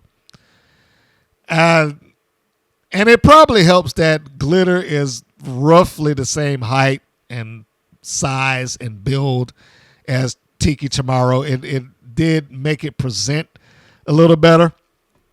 I'm praising this match a lot. And I'm praising it a lot because I was legitimately surprised by it. Even when Tiki caught the spear, I was like, oh man, she's about to win. You know, it threw me off guard. We all know that most WoW matches are relatively short. Didn't feel like that to me in this instance. Didn't feel short. Didn't feel like it was like, oh, here's another 3 or 5 minute WoW match. Even though it probably was, it just did not give me the feeling of that. And that's probably about as high a praise as I can give them. The match ended with the Aerobic Annihilator, which is Gloria Glitter's version of a pedigree. But even up to the very end, what was the move that he had? I gotta look at my notes. There was a point in the match where Glitter nails Chamorro, and I forget what was that she did. See, now I gotta look. Gloria Glitter got her with like a gory bomb. Hit it pretty good. And Chamorro kicks out. And Glitter is up in the referee's face. It's like, that was a 3. That was a 3. And it was done so well that she's coming around complaining to the ref and gets her eyes off of Tiki so that she can get the opportunity to roll her up. And then Glitter, I mean, she gave Tiki a lot. And like I said, Tiki hung in there. Tiki, she held up her end of the bargain in this match. But after that roll up, Tiki tries to charge in, and she gets caught in the stomach with the boot. And there lies the aerobic annihilator. That's what puts her down for the 1, 2, 3, and then it was over with. So it's a cold match, but Tiki looked really good here. And another thing I was surprised at in the commentary, and I don't know if this is somebody else rubbing off on David or, him deciding to open up the fictional borders of WoW's universe. But at some point in the match, David McClain actually acknowledged Gloria Glitter as a veteran wrestler. Now, why is that a big deal? Because it never happens. I mean, he's acknowledged people being on the independents before and things like that. But generally speaking, once in the WoW universe, it's like your life began here. So between the two, if you're going off of the WoW theory that your life began here, then Tiki would be the veteran. But that's not how he brought it up. Surprisingly, Gloria Glitter was acknowledged as the veteran of this match. And Tiki, more or less, being a rookie, I was legit shocked that he said that. Legitimately. And I don't mean in a bad way. I was like, that was a good thing. I was like, okay, all right. He actually acknowledged it. So even if you're somebody who only knows WoW and you're not going to go out and track down Delilah Doom matches to see that, oh, hey, that's Gloria Glitter. Even if you're not that person, it does provide some level of layer to Gloria Glitter, that she can be regarded and recognized as a veteran, even in this universe, that we know that, hey, she wrestled beyond here. And, there's more to her than just showing up and checking her pulse and using her opponent's body as a stairmaster and all that stuff like that. It's similar, and I'm not. It's not the same thing. It's similar to how when Matt Bourne was Doink the Clown, they constantly carried on about underneath that makeup, this guy's a great wrestler. And if you didn't know who Matt Bourne was, it might not have made sense. Like, oh yeah, that's Matt Bourne, and he is a great wrestler. But so it works on two levels, like this did. It was a case of we're calling him a great wrestler, and he's doing great wrestling moves in the ring. But if you knew more than that, then you knew that, oh, okay, yeah, this guy was something else beforehand. This is the same thing, same type of scenario, not the exact same, the same type of scenario. Gloria Glitter, recognized as a veteran, can play both ways. Or a great wrestler can play both ways. Like, oh, okay, she's actually been doing this for a while. And for those who don't know, they're just going to accept his word. Like, oh, all right, well, she came into this from something, whether they know her from the Indies or not. So, good match. Good match, and I enjoyed it. Hard, I know that might be hard for me to say, but yeah, I actually enjoyed it. The next match, a little bit different. And there's just as much to unpack in this one as what I just talked about. And this match is Chantilly Chella taking on Lil J Boogie. So, we'll start with the obvious. Chantilly Chella comes out the ringside, and surprisingly enough, even though she has her cape, she does not throw it out to David McClain. Thank goodness, because the second she throws it out to him, then the camera has to turn on him, and we got to see him being goofy and dancing around and all that good stuff. And I don't mean to, get on David, but, the show isn't about him. He's the presenter of the show, but it isn't about him. They shouldn't just jump, hey, guys, look at me, I'm dancing. It shouldn't be that. So whether that was on purpose or not, it was a good change of pace to that she didn't throw it and he didn't catch it and they didn't carry on with that nonsense. Chella came out to the ring and she's, hyping up the crowd and doing all the, dancing and getting everybody to dance along with her. And then they introduced Lil J Boogie, which is a dumb name. If they go with anything, just call it J Boogie. The little thing, I shouldn't say a little, the little thing that went on in hip hop for a while is about 20 years old. I mean, there was a point in time when that surname, for lack of a better term, was the name that was thrown in. I shouldn't say thrown in, but it was used a lot. Well, that's probably the better way. It was used so much. Lil Kim, Lil Wayne, Lil Scrappy, Lil Romeo. It was just a non-stop slew of Lil this, Lil that. Didn't take away from their skill, but I'm just saying it was overdone. And that was 20 years ago. So I didn't really get why we are rehashing the Lil thing. Lil J Boogie, because all I know when I hear that name is that it is going to turn into them doing what they would typically do. Well, let's you want to get funky free, the same thing that they always do when anything hip hop related is around. They gotta say something that makes them sound more bland than humanly possible. Hey, word to your mother, stuff like that. And I was like, just don't, please don't. It makes it so cringeworthy. and this match already had a hard time as it is. Let's just talk about the match and then we'll bring up where the cringe happens. So Lil J Boogie comes out with her boombox, which I can assure you this is not an old school boombox. This is one that they got from modern day, because if it ain't no tape deck on that thing, then it ain't old school. Okay? That's the first thing I can tell them. And I can promise you that thing don't take like no 6 D-size batteries to work. He probably charge it up and it's fine.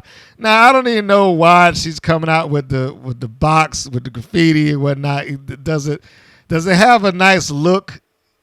Yeah, I guess, but they're never going to use it. You see people that are on WoW who come out with gimmicks all the time. Exile comes out with nunchucks and a bow staff. Dagger used to come out with full-on knives, if not swords. Maybe Sophia Lopez might be an exception to the rule, because I think she actually has used the briefcase. But outside of the briefcase and the mirror, most of the gimmicks do not get used there. So I'm not really understanding the purpose of her having the gimmick. First off, she's a babyface, so she shouldn't really even need it. Gimmicks are, generally speaking, used as some means of cheating. She doesn't have a reason for this, other than they're trying to help portray her character. And I'm just going to go ahead and tell you now, this is not good. The character or persona of J Boogie isn't good. She is not a good dancer. She is awkward and clumsy when she's dancing. Even when she does the stance. When she does in some areas they call it the B-boy stance. Back in the day they called it the buffalo stance. But whatever name it carries, even when she does that, it doesn't work. Doesn't ring right. And her attire only made me think that this is an ass-kissing measure to Jeannie Buss. I'm like, all right, I'm sure it's not any sort of mistake that she's out here in Lakers colors. As I'm sure that is all fully intentional. Chantilly Chella is a far more rhythmic dancer than J Boogie ever came across as in this match. But we'll go into the match before we start talking about anything else. So, this is a babyface match. And for all intents and purposes, they are using Code of Honor rules. If for those of you that are used to or watched Ring of Honor. Handshake at the beginning. We're not going to cheat. You know, it's basically what that used to be. So they have their inaugural handshake at the beginning of the match, and then it's a lockup. The match not being heel versus babyface, and I can only speak to a few of my coworkers that was watching this with me. They didn't understand it. They didn't understand it because it wasn't the standard, I hate you and I'm going to get you. And, you know, because no one was basically throwing a punch. There was no anger. There was no anxiety, you know, animosity, I meant to say. None of that existed there. So it was somewhat confusing to them because they are not really aware of what wrestling is supposed to be. Wrestling is about winning. And I had to actually sit there and explain that. Like wrestling, like take it in the context of this is real. Just forget about the fact that you know that this is a work and that this is all pre-planned. Forget about that for a second. The whole purpose here is that they're trying to win. And in this particular instance, the win they're trying to achieve is coming from a pin. They don't hate each other. They're not mad at each other. There's no angle. You're not taking something away from me. You didn't damage my car or break my leg or cuss my dog out or whatever the case may be. This is just a match. And I get that sometimes just a match is somewhat difficult to do. So kudos to Raylan. You know, I meant to say Chantilly Chella, but that is her other name. So, you know, kudos to her for helping carry this. But, you know, like, I can only imagine if the 2 or 3 people that were in the room with me that was like, hey, what's going on? Why are they not doing such and such or no big moves? And I can understand that some people will probably be a little bit disenfranchised or disenchanted with this match. Even though the match was fine. The match in and of itself, I have no problem with, except for, you know, one or two spots. But aside from that, no, I didn't really have a problem with the match. Although it does reflect, in my opinion, that while may not have, I'm not saying that they definitely did, but they may not have done a good job of establishing to the audience what the purpose of a wrestling match is. It's not just always about revenge. And this is why you have these matches sparingly. You have babyface versus babyface matches sparingly. Where if you're going to do it, it needs to be understood to the viewing audience that, okay, well, unfortunately, 2 friends are in here and they are facing off and they're going for the win. It's not an easy thing to call. You know, because all you're doing is you're going through their particular repertoire and you're talking about, you know, the effort that's going into the pinfalls or the submission and things like that. I had a similar incident when they put a young Kiera Hogan in the ring with a young lady named Tiffany Rocks when she was wrestling. And it had no build-up. It was in a tournament that was supposed to be stretched out over the course of a year, which was stupid. And I don't know why the promoter thought that was a good idea. And long story short, it had nothing behind it. So when I'm calling the match, it's just basically me calling the match. Oh, yeah, she's doing an arm drag, and there she goes again. It's just a hop over, leapfrog. There wasn't a lot of meat behind that. I thought it was a good match, and I still enjoyed the match, much like I enjoyed this one. But in both regards, I can understand how some people are thrown off because they naturally want to root for or root against somebody. And in this case, it was just, who do you cheer for? You're just cheering the moves after a while. So in any case, they have a point where they got the little neutral spot. Chantilly gets shoved off after trying to do a roll-up. J Boogie ducks a clothesline. Then they both decide that they're going for a drop kick at the same time, even though the drop kicks are kind of aside from each other and not really aimed at each other's body. It's just like they just did the move without aiming for the person. That's what it came off like. Fortunately, whoever edited this went to the side camera shot rather than the front camera shot, so you wouldn't be able to tell that instantly. So good job for the editor. They both do a kip up, or at least Ray Lynn, Chantilly Chella does a kip up, and J Boogie tries to do one. She doesn't quite make it. But that was supposed to be one of those standoff spots, like, oh yeah, we're even, or that type of thing. And so after they do that, for whatever reason, they decide that we're gonna just go into this dance sequence. And then the young ladies on the front row, who I'm convinced are paid to show up at this show, start clapping and applauding for them in this clearly rehearsed dance spot.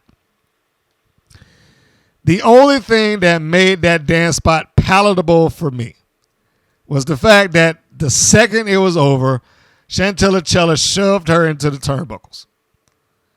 As if to say, like, well, look, it's still a match here, and hey, I'm going to take advantage of the position. And she didn't do anything illegal, and she didn't take a cheap shot. She just threw her in. And even when she got her in the snapmare and kicked her in the back, it wasn't done, like back in the day, they used to say, like, the toe of the boot was illegal, and, you didn't do it in any animosity. She just kind of gave her a quick smack across the back just to almost kind of let her know that I'm still here. But we will fast forward through this. At some point in the match, they begin to go through a sequence of pin spots. Starts off with a very, very awkward sunset flip. Like, I don't know who messed up who in this particular instance. I don't know if Chantilly Chella wasn't able to get the height that she wanted. I don't know if Boogie hooked her leg and slowed her down. I don't know how it got screwed, but it got screwed. It was a sunset flip that looked really bad. They straightened it out, but it looked really bad. So Chella gets in the position for that. J Boogie reverses it. Chella reverses it back. J Boogie reverses that. They just go back and forth doing this thing. Then she rolls through. She being Boogie rolls through, pushes her down. That gets reversed. It gets reversed again, and then Boogie finally scores the win. 1, 2, 3, and she's surprised. And the crowd applauds like, hey, like I said, there's a lot of people that are just kind of going through the motions of applauding the moves. And for whatever reasons, even though Chantilly Chella lost, she's like smiling, like, hey, yeah, I lost, but look at her. It was good for that. Now we get to the aftermatch where you can clearly see dancing is not her forte. Her being J Boogie. She needs to stop this because it ain't going to work. This is not going to work. Her ability to dance is lackluster at best.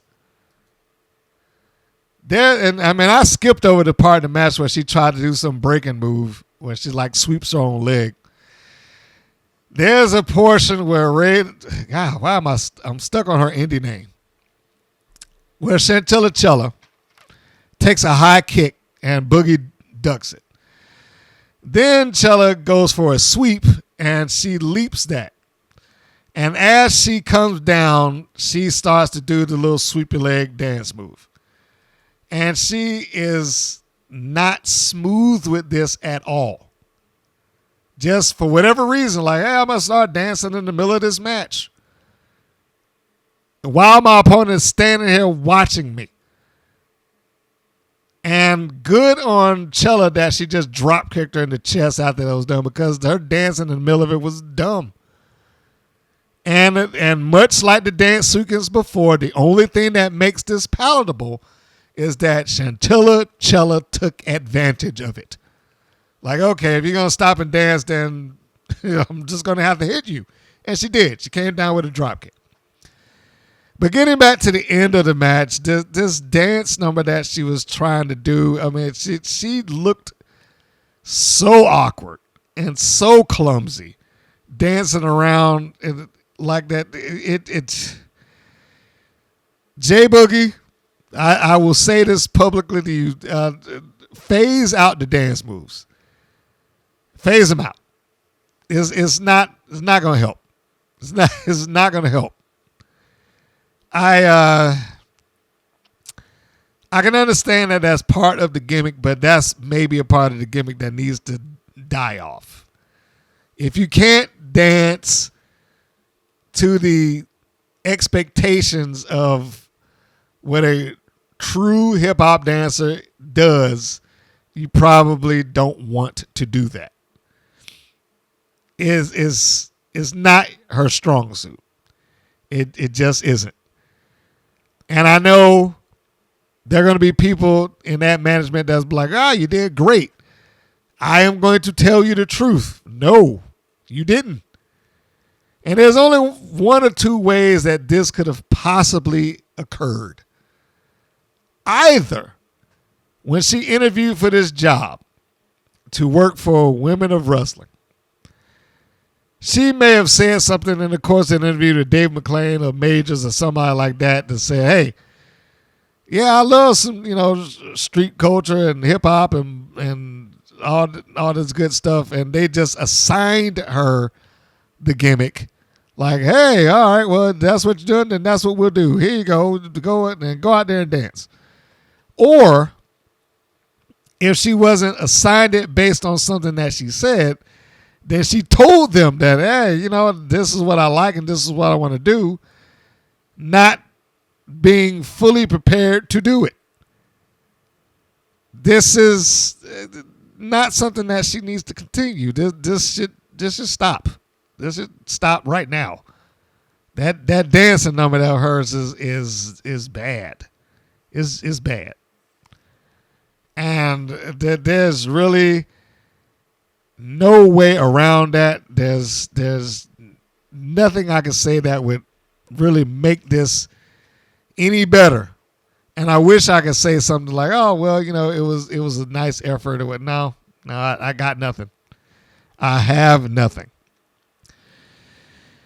So hopefully she will drop that and move on, and also drop the Lil on the name. Just be J Boogie. It didn't have to be Lil J Boogie. Just be J Boogie, because they're not gonna keep going. And I'm dreading the day when I have to hear David McClain attempt to speak in hip hop puns, or talk about how she's the best rapper I've ever heard, or I'm dreading the day when I have to hear that nonsense. The next segment is Genesis caught on camera in the boiler room, on the phone, assumably talking to Exodus. And this is about her not being there, and there's trouble with Exile, and about their spot in the trios tournament that I expect you here next week.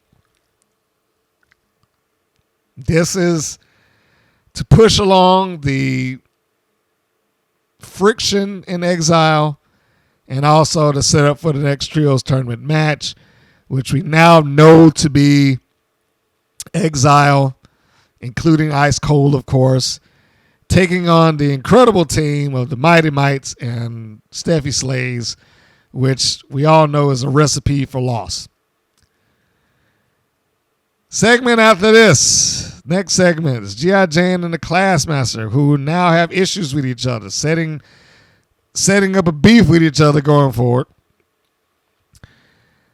I don't know why it's just the two of them in the hallway, because mysteriously neither the disciplinarian or Samantha Smart are here. That's not to say that they had to be, but it just seemed a little weird that they weren't, because this is supposed to be taking place somewhat directly after the match. So why wouldn't they be there?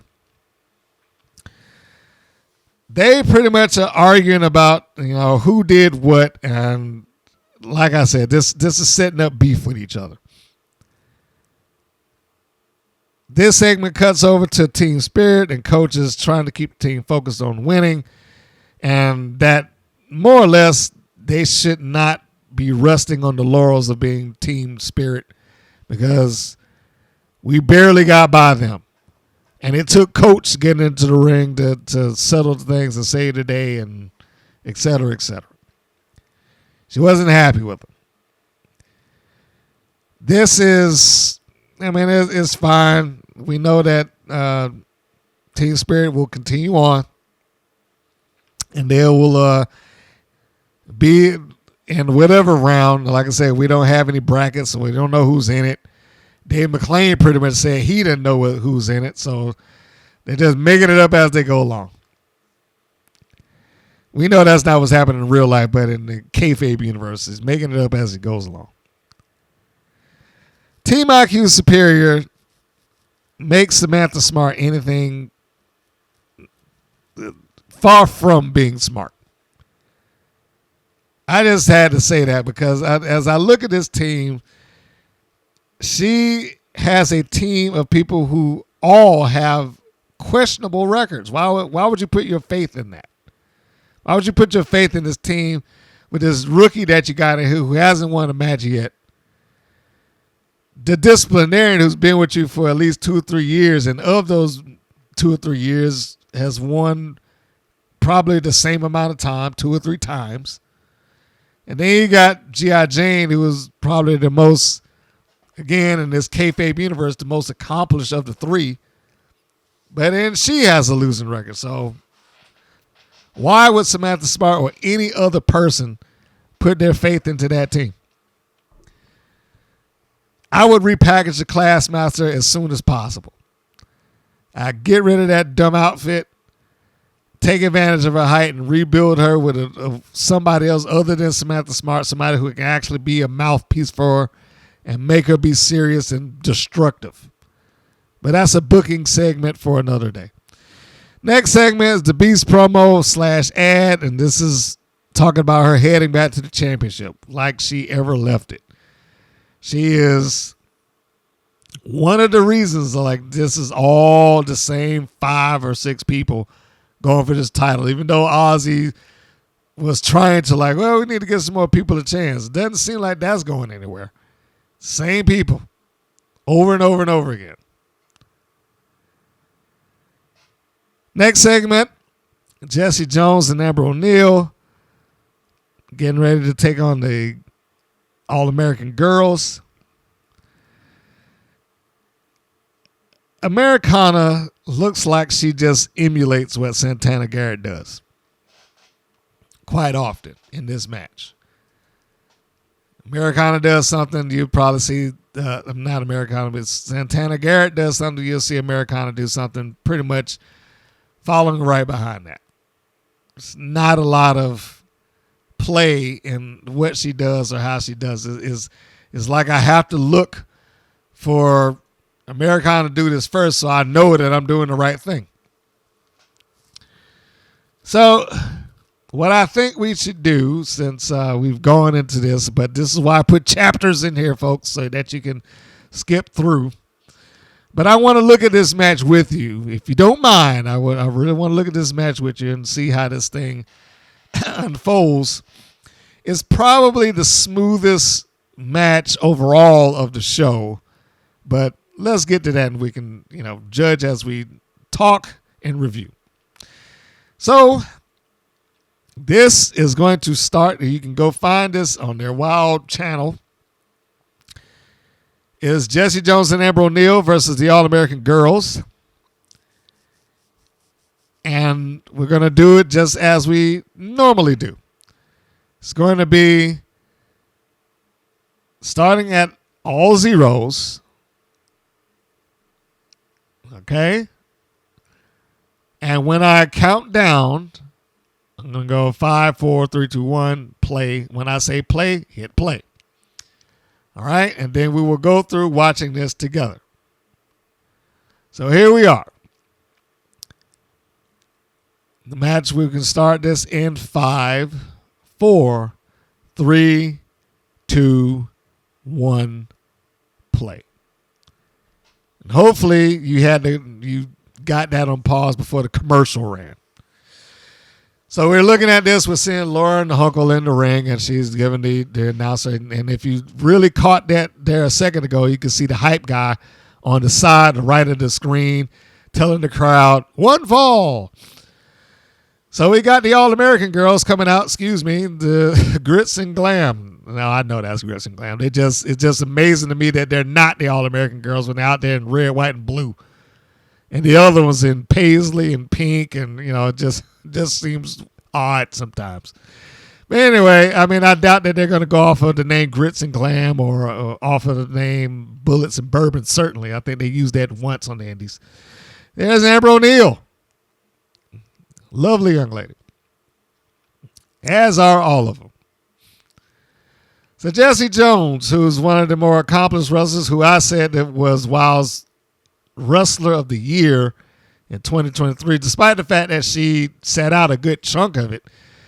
She always wrestles with a lot of credibility. She goes for believability. You can understand what she is trying to do when she's in that ring. She's trying to hurt and break an arm and get a tap out. And you can understand that whether you hear the commentating or not. That, to me, is one of the signs of a good wrestler, a great wrestler. Here comes the All-American Girls. Americana has a very stern and stone face. She's sweet, but I think that she probably, maybe take an acting class so you can learn how to emote a little better. So they're coming up getting face to face. And there's the shove off from the heels, and the baby faces are firing back. They're off in the corner. Here we go. We're going to send them into each other. Boom. Jessie and Amber go down. They go head to head. Americana still looks emotionless, or maybe that's her mean face. But they take the time to pause, the pose. Because that's important when you're trying to get revenge. The pose in the middle of the ring. So, you see Jessie and Amber out there. They're conversing with each other. Now, I like this spot here because it only shows the intelligence of the heels. You just saw right there as Garrett waves, they come on in, and then Americana does the same thing. They charge out, and they charge right out into a beating. Like I said, it only shows the intelligence of the heels. They sat there on the outside and waited for them to come to them and then jumped them. Cameras on Garrett and Amber O Neal, former tag team partners in and out of WoW. I forget that they were the All-American Girls in WoW, but they had a similar name in Shine. I forget what the name was off the top of my head. But it was American something. But anyway, that's beside the point. So we start off the match, and if I remember correctly, Santana Garrett took most of the heat in this match. Probably because she's the more accomplished of the two, and she can actually deliver the goods. Small fact here is that you've got 2 NWA Women's World Champions in this match, as well as former tag team champions in Amber O Neal and Santana Garrett. Jessie Jones charges in, back elbow on Garrett. This is proud, and there's several of them. Look at that. Look at that. Look at her go. Probably going to be the most accomplished match or wrestlers in the show. Even when they walk in and out, they're getting in on the opposite sides of each other, not getting in each other's way.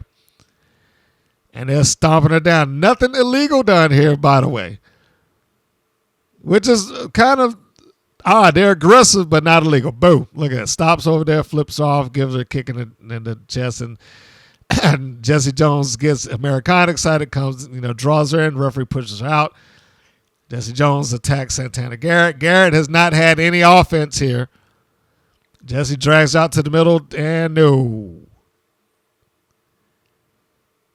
And now and this is what I like right here. We already established that Jones goes after the arm. And give David McClain some credit here. He cut into what Nigel was saying because the idea that she was going for that arm was so important. She has not dealt with this before. She's going after the arm. They have established that arm breaker that Jessie Jones puts on is a dangerous hold. I love that he cut into that because it puts importance on the move. And there she is again, working on the arm, working on the shoulder. Shoulder blocks right on Garrett, not letting her go. She always has a very distinct style that she works, and it almost all aims for her target, the arm.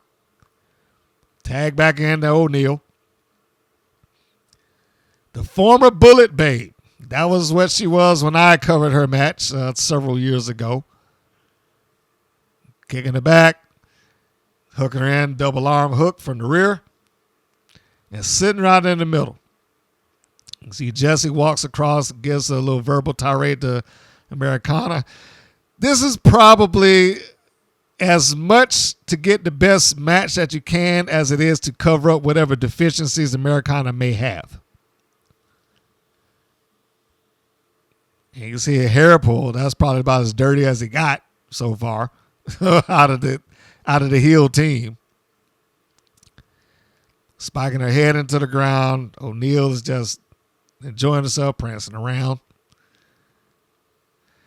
The only drawback that I've had in this match is that there are times like this when it feels like it is moving in slow motion. Like they're just in absolute jello or something. Takes a shot on the outside, and takes another shot to retaliate, does Garrett. And O'Neal comes in, moves out of the way, does Garrett. Cheap shot by the Americana, and then a follow-up by Santana Garrett. And there's the tag. She comes in, ducks underneath.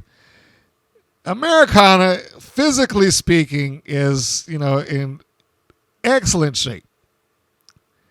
She just does not have the full-on wrestling nuances yet. But like I said, this is probably where she needs to be, where she can be with some people who can actually teach her and, probably take her after the match and say, hey, look, this is what you should have did. You saw her go into the corner, go for the bulldog, and a nice counter by Jessie Jones just shoved her off. A kick there by O'Neal takes her down. Boom, super kick as she gets thrown into Amber O Neal. And there, the 1, 2, 3. Clean as a whistle, the heels win. The heels win. I mean, I don't know what kind of follow-up they may have to this. For the sake of Americana and how she's presented, I would hope they have some kind of follow-up to this. But it's a clean win. It is absolutely clean. And when you have something like that, you have a clean win over a babyface who, in this instance, was fighting against the tide. Like, why are you cheating? You don't need to cheat. In this case, Americana might have should have cheated because they lost. It only supports Jessie Jones's argument. You do what you have to do to win. And in this case, they didn't even have to cheat. In a fair one-on-one match, it worked out fine. It just, like I said, if you're supporting the argument of Jessie Jones, when faced with people who cheat, to do what I got to do to get there first. Here, I'm not expecting that. And I know that's not the narrative of the match. They're not going to go into all of that. I'm giving them extra explanation here, but you get what I'm saying. So it is a clean win via super kick by Amber O Neal on Americana, and she was out for the count. 1, 2, 3. Jessie Jones cuts a promo after the match, leaning into the "Make Wrestling Great Again" motto. I still say they probably shouldn't go so heavy into that. The less political that they make their wrestling show, the better. My note that I put here is, are they going after the tag titles? Because, well, that note, I put that, and also ending of this match almost validates Jessie Jones, which I do feel. I was like, the ending of this match pretty much validates what she was saying. You got to go to win, and you play to win, however that may be. And in this case, she didn't have to cheat to do it. She just won, which only makes her look like she was a better tag team partner. Santana Garrett got short end of the stick because she couldn't get in there to help her. And Americana couldn't do anything to defend herself. This is a reasonable show, but it continues to downslide a little bit for me. I cannot speak for everybody else that watches this. I know the Wild Faithful will never see it that way. But when I see matches like Team Spirit and IQ Superior with Pep Riley in it, when I see the matches with Chantilly, Chella, and Lil J Boogie, it makes me feel like, okay, this is back to standard WoW. Like the Gloria Glitter Tiki Charmorro match is good. The main event match, Jessie Jones, Amber O Neal, is good, even though it didn't do anything for the baby faces. Or Americana. Like, at this point, after losing clean, I'm like, I don't know where you go from there. Unless, like, the only route I could perceive her taking in order to get some kind of revenge is if she, let's say that the heels win the tag titles and the All-American girls are put in line of that. And then, they cross paths again. But right now, I was like, I don't know what the cross path point would be, because she's already lost. She didn't just lose, she lost clean. They did not cheat to do this. And that's usually the blow off for things like this. You blow off a match when one person wins definitively over the other. The feud is generally done. And that was a definitive win. So where are we going from this? You can always rehash it, but why bother with that? What are we gaining from this? This is one of those cases like, why would that even be important? Why would I care? Speaking of that, before I get to the end of the show, I am going to give you the opportunity now to skip to the next chapter mark and finish this thing out if you just want to hear me say goodbye, because I am now going to give you the preview of the next episode. That's going to be episode 219, episode 71 for me. The reason I'm going to give you that is because, as I stated earlier, that was why I brought it up. I do see the photos of some of these matches before they air, and I don't see the match in and of itself, so I still watch so I can put everything into context. But by and large, if I want to know who won and lost, I can tell who won and lost. And I did see who won and lost. But I do not want to spoil anything for you. So if you do not want to hear the episode description, if you don't want to hear anything that I have to say about what potentially may happen, because keep in mind, I haven't watched anything. I'm just giving you this off of the photos. So my opinions about the match or angles or anything like that cannot be validated because I haven't seen it yet. And I still plan on watching it just to, see whether I'm right or wrong. But if you don't want to know anything, if you don't want to hear anything about it, if you don't want to know what match is coming up or who succeeded in what, then click to the next chapter marker. You know, if I'm really on my game, I would have put it at the end. Or just fast forward a bit until you get past it. But either way, you should skip this. I'm going to give you a second, then I'll go into it. All right. So if you're still there, I'm assuming that you don't care and hearing some of this stuff is going to be fine. So we'll start with the press release that WoW sent about this particular episode. And the press release is this. Season 2, episode 19, Who Gets the Tongas? This ties back into what we saw with Tiki Charmorro earlier. The next tag team championship match is on everybody's mind as the Tonga Twins set up a fatal 4-way main event to determine their next challenger. The trios tournament continues as Steffi Slays and the Mighty Mites face a fractured Team Exile. It's Penelope Pink versus Candy Crush as each woman looks to come back from a loss. And after weeks of back and forth, the Beast finally gets Tormenta in singles competition. And a special announcement from WoW champion Abilene Maverick. That is the press release. That is sent to me by WoW or CBS Global. And I did take a look at the photos. And I overall know who's won.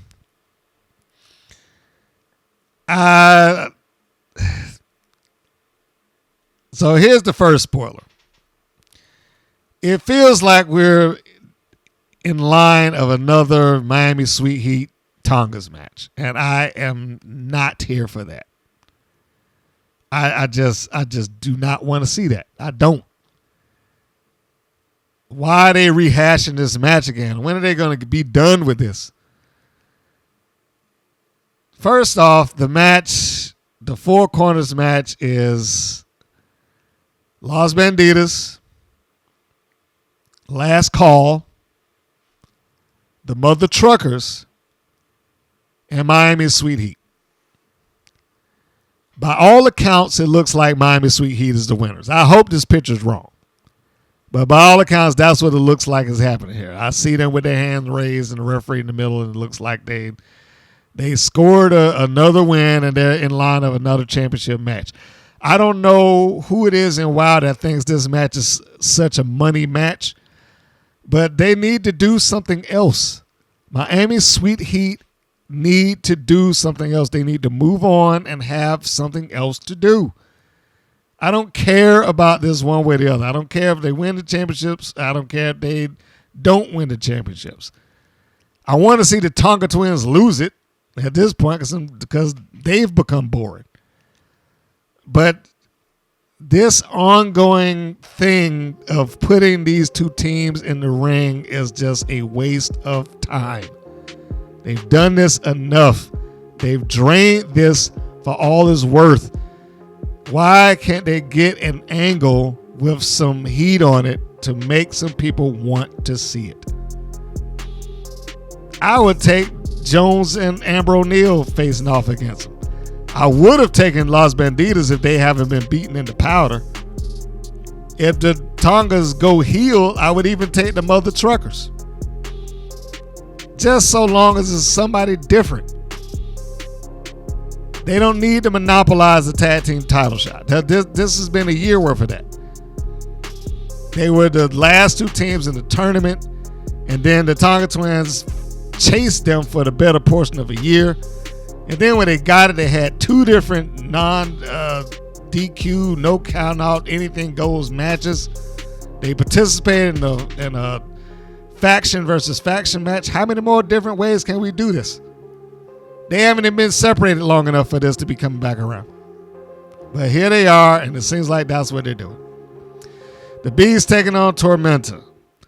I don't even need to begin to tell you how that worked out, because if you looked at Sophia Lopez's record and anybody that she's with, you already didn't figure it out. One thing I will say, it looks like the Beast is determined to break her leg, according to this photo that I'm looking at. I hope that it comes off better on camera than it does in this picture, because she looks like she's landed awkwardly and doing some version of a beast bomb that she's catching Tormenta off of the top rope.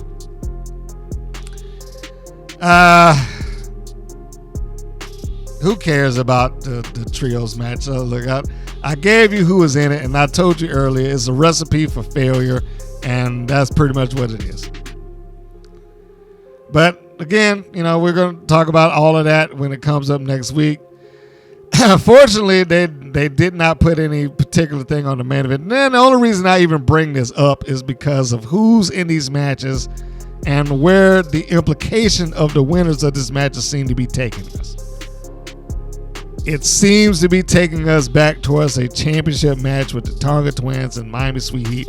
And I can tell you proof positively that it's not a match that, generally speaking, fans are interested in. Now, why do I say that? Because after looking back at the ratings list for the matches, and they've basically been main event matches, but the matches that have had the Tonga Twins versus Miami Sweet Heat have almost always lost viewers from the previous week's show. They've almost always lost viewers. You can go back to August 27th. The week prior to that, they had the highest ratings that they had. That was at 428. The main event for the following week with the Tonga Twins versus Miami Sweet Heat, they lost 153,000 viewers. People were not interested in that match. And that was one of the tag title no DQ matches. Let me go through my papers here and get to the next one. And I can tell you again. October. The week prior to them, Princess Ozzy and Penelope Pink were in the main event. Well, Princess Ozzy, Penelope Pink, and Tormenta were in the main event. And they were at 277,000 viewers. They lost viewership already. From the previous week, they lost 47,000 viewers. But the match that featured the Tonga Twins versus Miami Sweet Heat, again, they lost 7,000 viewers from the previous week. So they dropped down to 270,000. Again, not a huge loss, but they did lose people. The week after that, WoW actually gained viewers, but then they put the Tonga Twins and Miami Sweet Heat up in the main event spot again, and they lost 57,000 viewers. So whatever viewers that they gained when they had Princess Ozzy versus Penelope Pink following the Tonga Twins versus Miami Sweet Heat, they immediately lost again when they put Tonga Twins and Miami Sweet Heat back into the main event spot. Are you seeing where I'm going with this? This is the only reason that I even brought this up, is because I am not convinced that Miami Sweet Heat versus the Tonga Twins is some sort of ratings draw, or by any stretch of the imagination other than the WoW faithful, that anybody cares about this match anymore. They've done it enough. They need to drop this. They need to move on. If anybody from that place is listening to me about this, the ratings do not support these two teams facing off. They need to be finished. Get them some different opponents. And if it's going to be the Tonga Twins, stop matching them up against somebody that's supposed to be equal of size. And give them a personality. I mean, anyway, I'm digging too deep. The point being here is that the Tonga Twins and Miami Sweet Heat, regardless of how well they wrestle, regardless of how good a match they may have with other people, I think them facing off against each other has run its course. And if we're going solely off of the ratings, if we're going to deal with that, their ratings poison. There's no nice way to say that. The Tonga Twins and Miami Sweet Heat as an attraction, as a main event match to get people to watch, their ratings poison. They're not helping it. They're just making people turn the channel. And honestly, just knowing that I have to sit through that at some point is not helping me either. So anyway, that was the preview. I look forward to seeing this so I can see where exactly this goes, and I hope that I'm reading this wrong and maybe something else happened afterwards and he lost a shot, or that's always possible. Who knows? But if you stuck through and you heard the preview, I'm sure you'll watch too to see whether all of these things actually take place. So that said, this is going to be the end of the show, and I will say that if you're like me and you decide that you'd like to have championship belts around and whatnot, hey, I'm going to tell you this much. When I tried Trophy Smack, I have ordered from them, and I do have a code. So that if you decide to go, help out the show, use the promo code, or use the affiliate code, I should say. Go to Trophy Smack and use the code WPN. Just / at the end of the tag / WPN. And we will see your purchase and you will help out the show as an affiliate. That being said, I think now I can close it up. I think I've covered all my bases. I've gone through my notes. That seems to be everything that I wrote down. So yeah, I can get to my close. And here it is, folks. For myself and the program, this is Mr. Green saying that this is Mr. Green saying so long, and we will see you on the next go-round. Thank you, and take care, everybody. Thank you for listening to the WPN's Rights and Wrongs of Pro Wrestling. If you have questions or comments, please contact us via our Facebook or our YouTube channel at the Women's Pro Wrestling Network. If you're new to the WPN, feel free to subscribe to our channel and like our page. We appreciate your support. Thank you again for listening.